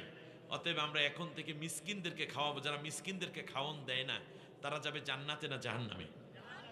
অতএব আমরা এখন থেকে অসহায় গরিব, আমার আত্মীয়র মধ্যে দেখবেন অনেক গরিব আছে, পাশের বাড়ির কাছে দেখবেন আপনি ইয়াতিম আছে কিংবা ইয়াতিম খানা আছে, আপনি সেখানে খানার ব্যবস্থা করেন। আপনাকে খাওয়ানোর দায়িত্ব নেবেন কে? আল্লাহ আমাদের মাফ করুন, কবুল করুন, বলেন আমিন। ছোট্ট যারা আছো, টিফিন নাও। তোমার ধনী মা তোমাকে টিফিন বক্সে ডিম দেয়, তোমাকে একটু রুটি দেয়, গোশত দেয়, মুরগির গোশত দেয়, গরুর গোশত দেয়, সবজি দেয়। তোমার একটা ফ্রেন্ড পাশি, তার বাবা পান বেচে অথবা সবজি বিক্রি করে, অন্যের বাড়ি কাজ করে, তে তো টিফিন আনতে পারে না। তুমি তোমার মাকে বলে একটু বাড়াইয়া টিফিন নিয়ে যাও, এরপর ভাগ করে বলো যে দোস্ত আয়, একত্রে ভাগ করে খাবো, 2টা রুটি 2 জনে খাও। ওই দোস্ত যখন তোমার জন্য দোয়া করুক আর না করুক, কিন্তু তোমার জ্ঞান আল্লাহ বাড়াইয়া একদিন অনেক বড় অফিসার হবে, তুমি দেশ জাতির বড় খেদমত করবে। তুমি তোমার মাকে বলো, মা একটা রুটি বাড়াইয়ে দাও, আমার একটা ফ্রেন্ড আছে, ওর বাবা ওর মা তো নাস্তা দিতে পারে না, আমি যখন নাস্তা করি তখনও ফেলাইয়া তাকায়, একটু রুটি বাড়াই দাও, ভাগ করে খাবো। মনে রাখবে তোমার মা ঠিকই বাড়িয়ে দেবে। মনে রাখবা আমার ছোট্ট বন্ধু, এক সময় এই বন্ধুই তোমার পরম কলিজার বন্ধু হয়ে যাবে। ও জীবন দিয়ে তোমার ইজ্জত রক্ষা করবে, তার কারণ গরিবরা কোনোদিন অকৃতজ্ঞ হয় না। আমার কথা আপনাদের বুঝে আসছে? সুতরাং ওয়ালাম নাকু নুতিইমুল মিসকিন, মিসকিনদের না খাওয়াই রাখবেন না। ধনীরা অনেক বেশি খাইয়া ফেলাইছে, এই জন্য রাত ৩টার সময় বেশি খাওয়ার যন্ত্রণায় পেটে ব্যথা উঠছে। তার পাশের বাসায় গরিব রাত্রে না খাইতে পারার কারণে ব্যথা উঠে গেছে, তাই ও না খাইয়া কান্দে আর উনি বেশি খাইয়া কান্দে। গরিব যতটুকু খাবার প্রয়োজন তা খাইতো, আর অতিরিক্ত যা খাইয়া এখন পেটে ব্যথায় ভুগতে, যে অতিরিক্তটুকু যদি ওই গরিবকে দিয়া দিত তাহলে স্বাভাবিকভাবেই কেউ আর পেট ব্যথায় কাঁদতো না, ও ক্ষুদায়ও কাঁদতো না আর উনি অতিরিক্ত খাইয়া কাঁদতো না। অতএব ধনীরা এখন সমানে ডায়াবেটিসে দৌড়ায়, ঠিক কিনা বলেন? কোটি কোটি টাকা ব্যয় করছে, অপরদিকে গরিব না খাইয়া। ধনীরা যখন ডাক্তারের কাছে যায় বলে ডিম খাবেন কুসুম ছাড়া অর্ধেক, ভাত খাইবেন 1 কাপ, রুটি খাইবেন একটা রাতে আর একটা সকালে। ডাক্তার এরপর শুইবেন একেবারে এরকম তক্তায়, কোনো বিছনা থাকতে পারবে না, বিনা বালিশে বিনা তোষকে, ঠিক কিনা কর? এই হলো তাদের অবস্থা। আর গরিব যখন এরপরে বলে গরুর গোস্ত খাবেন না, এরপরে মানে কি বলে মিষ্টি খাইবেন না, মোটেও চা খাইবেন না, কফি খাইবেন না। ধনীরা যখন ডাক্তার দেখায় যে খালি খাইবেন না খাইবেন না খাইবেন না, আর গরিব মানুষ যখন ডাক্তার দেয় দেখি তো আরে রক্ত শূন্যতা রে, যেই জিব্বাটা দিয়ে হ্যাঁ, এরপরে আঙ্গুলটা দিয়ে প্রতিদিন একটা করে ডিম খাইবেন, 1 গ্লাস করে দুধ খাইবেন, প্রতিদিন কমপক্ষে 2 টুকরা হইলেও গরুর গোস্ত খাইবেন, বেশি করিয়া শাক খাইবেন, বেশি করিয়া মাছ খাইবেন, বেশি করে একটু বিশ্রাম নিয়েন, ঘুমটুম দিয়েন। দেখেন আপনি গরিব গেলে কয় খালি খাইবেন খাইবেন, আর ধনী গেলে কয় খাইবেন না খাইবেন না। এর মানে উনি বেশি খাইছে, অর্থাৎ গরিবের হক নষ্ট করে খাওয়ার কারণে আল্লাহ ওর খানা বন্ধ করে ওরে দিতে বলতেছে, ঠিক কিনা?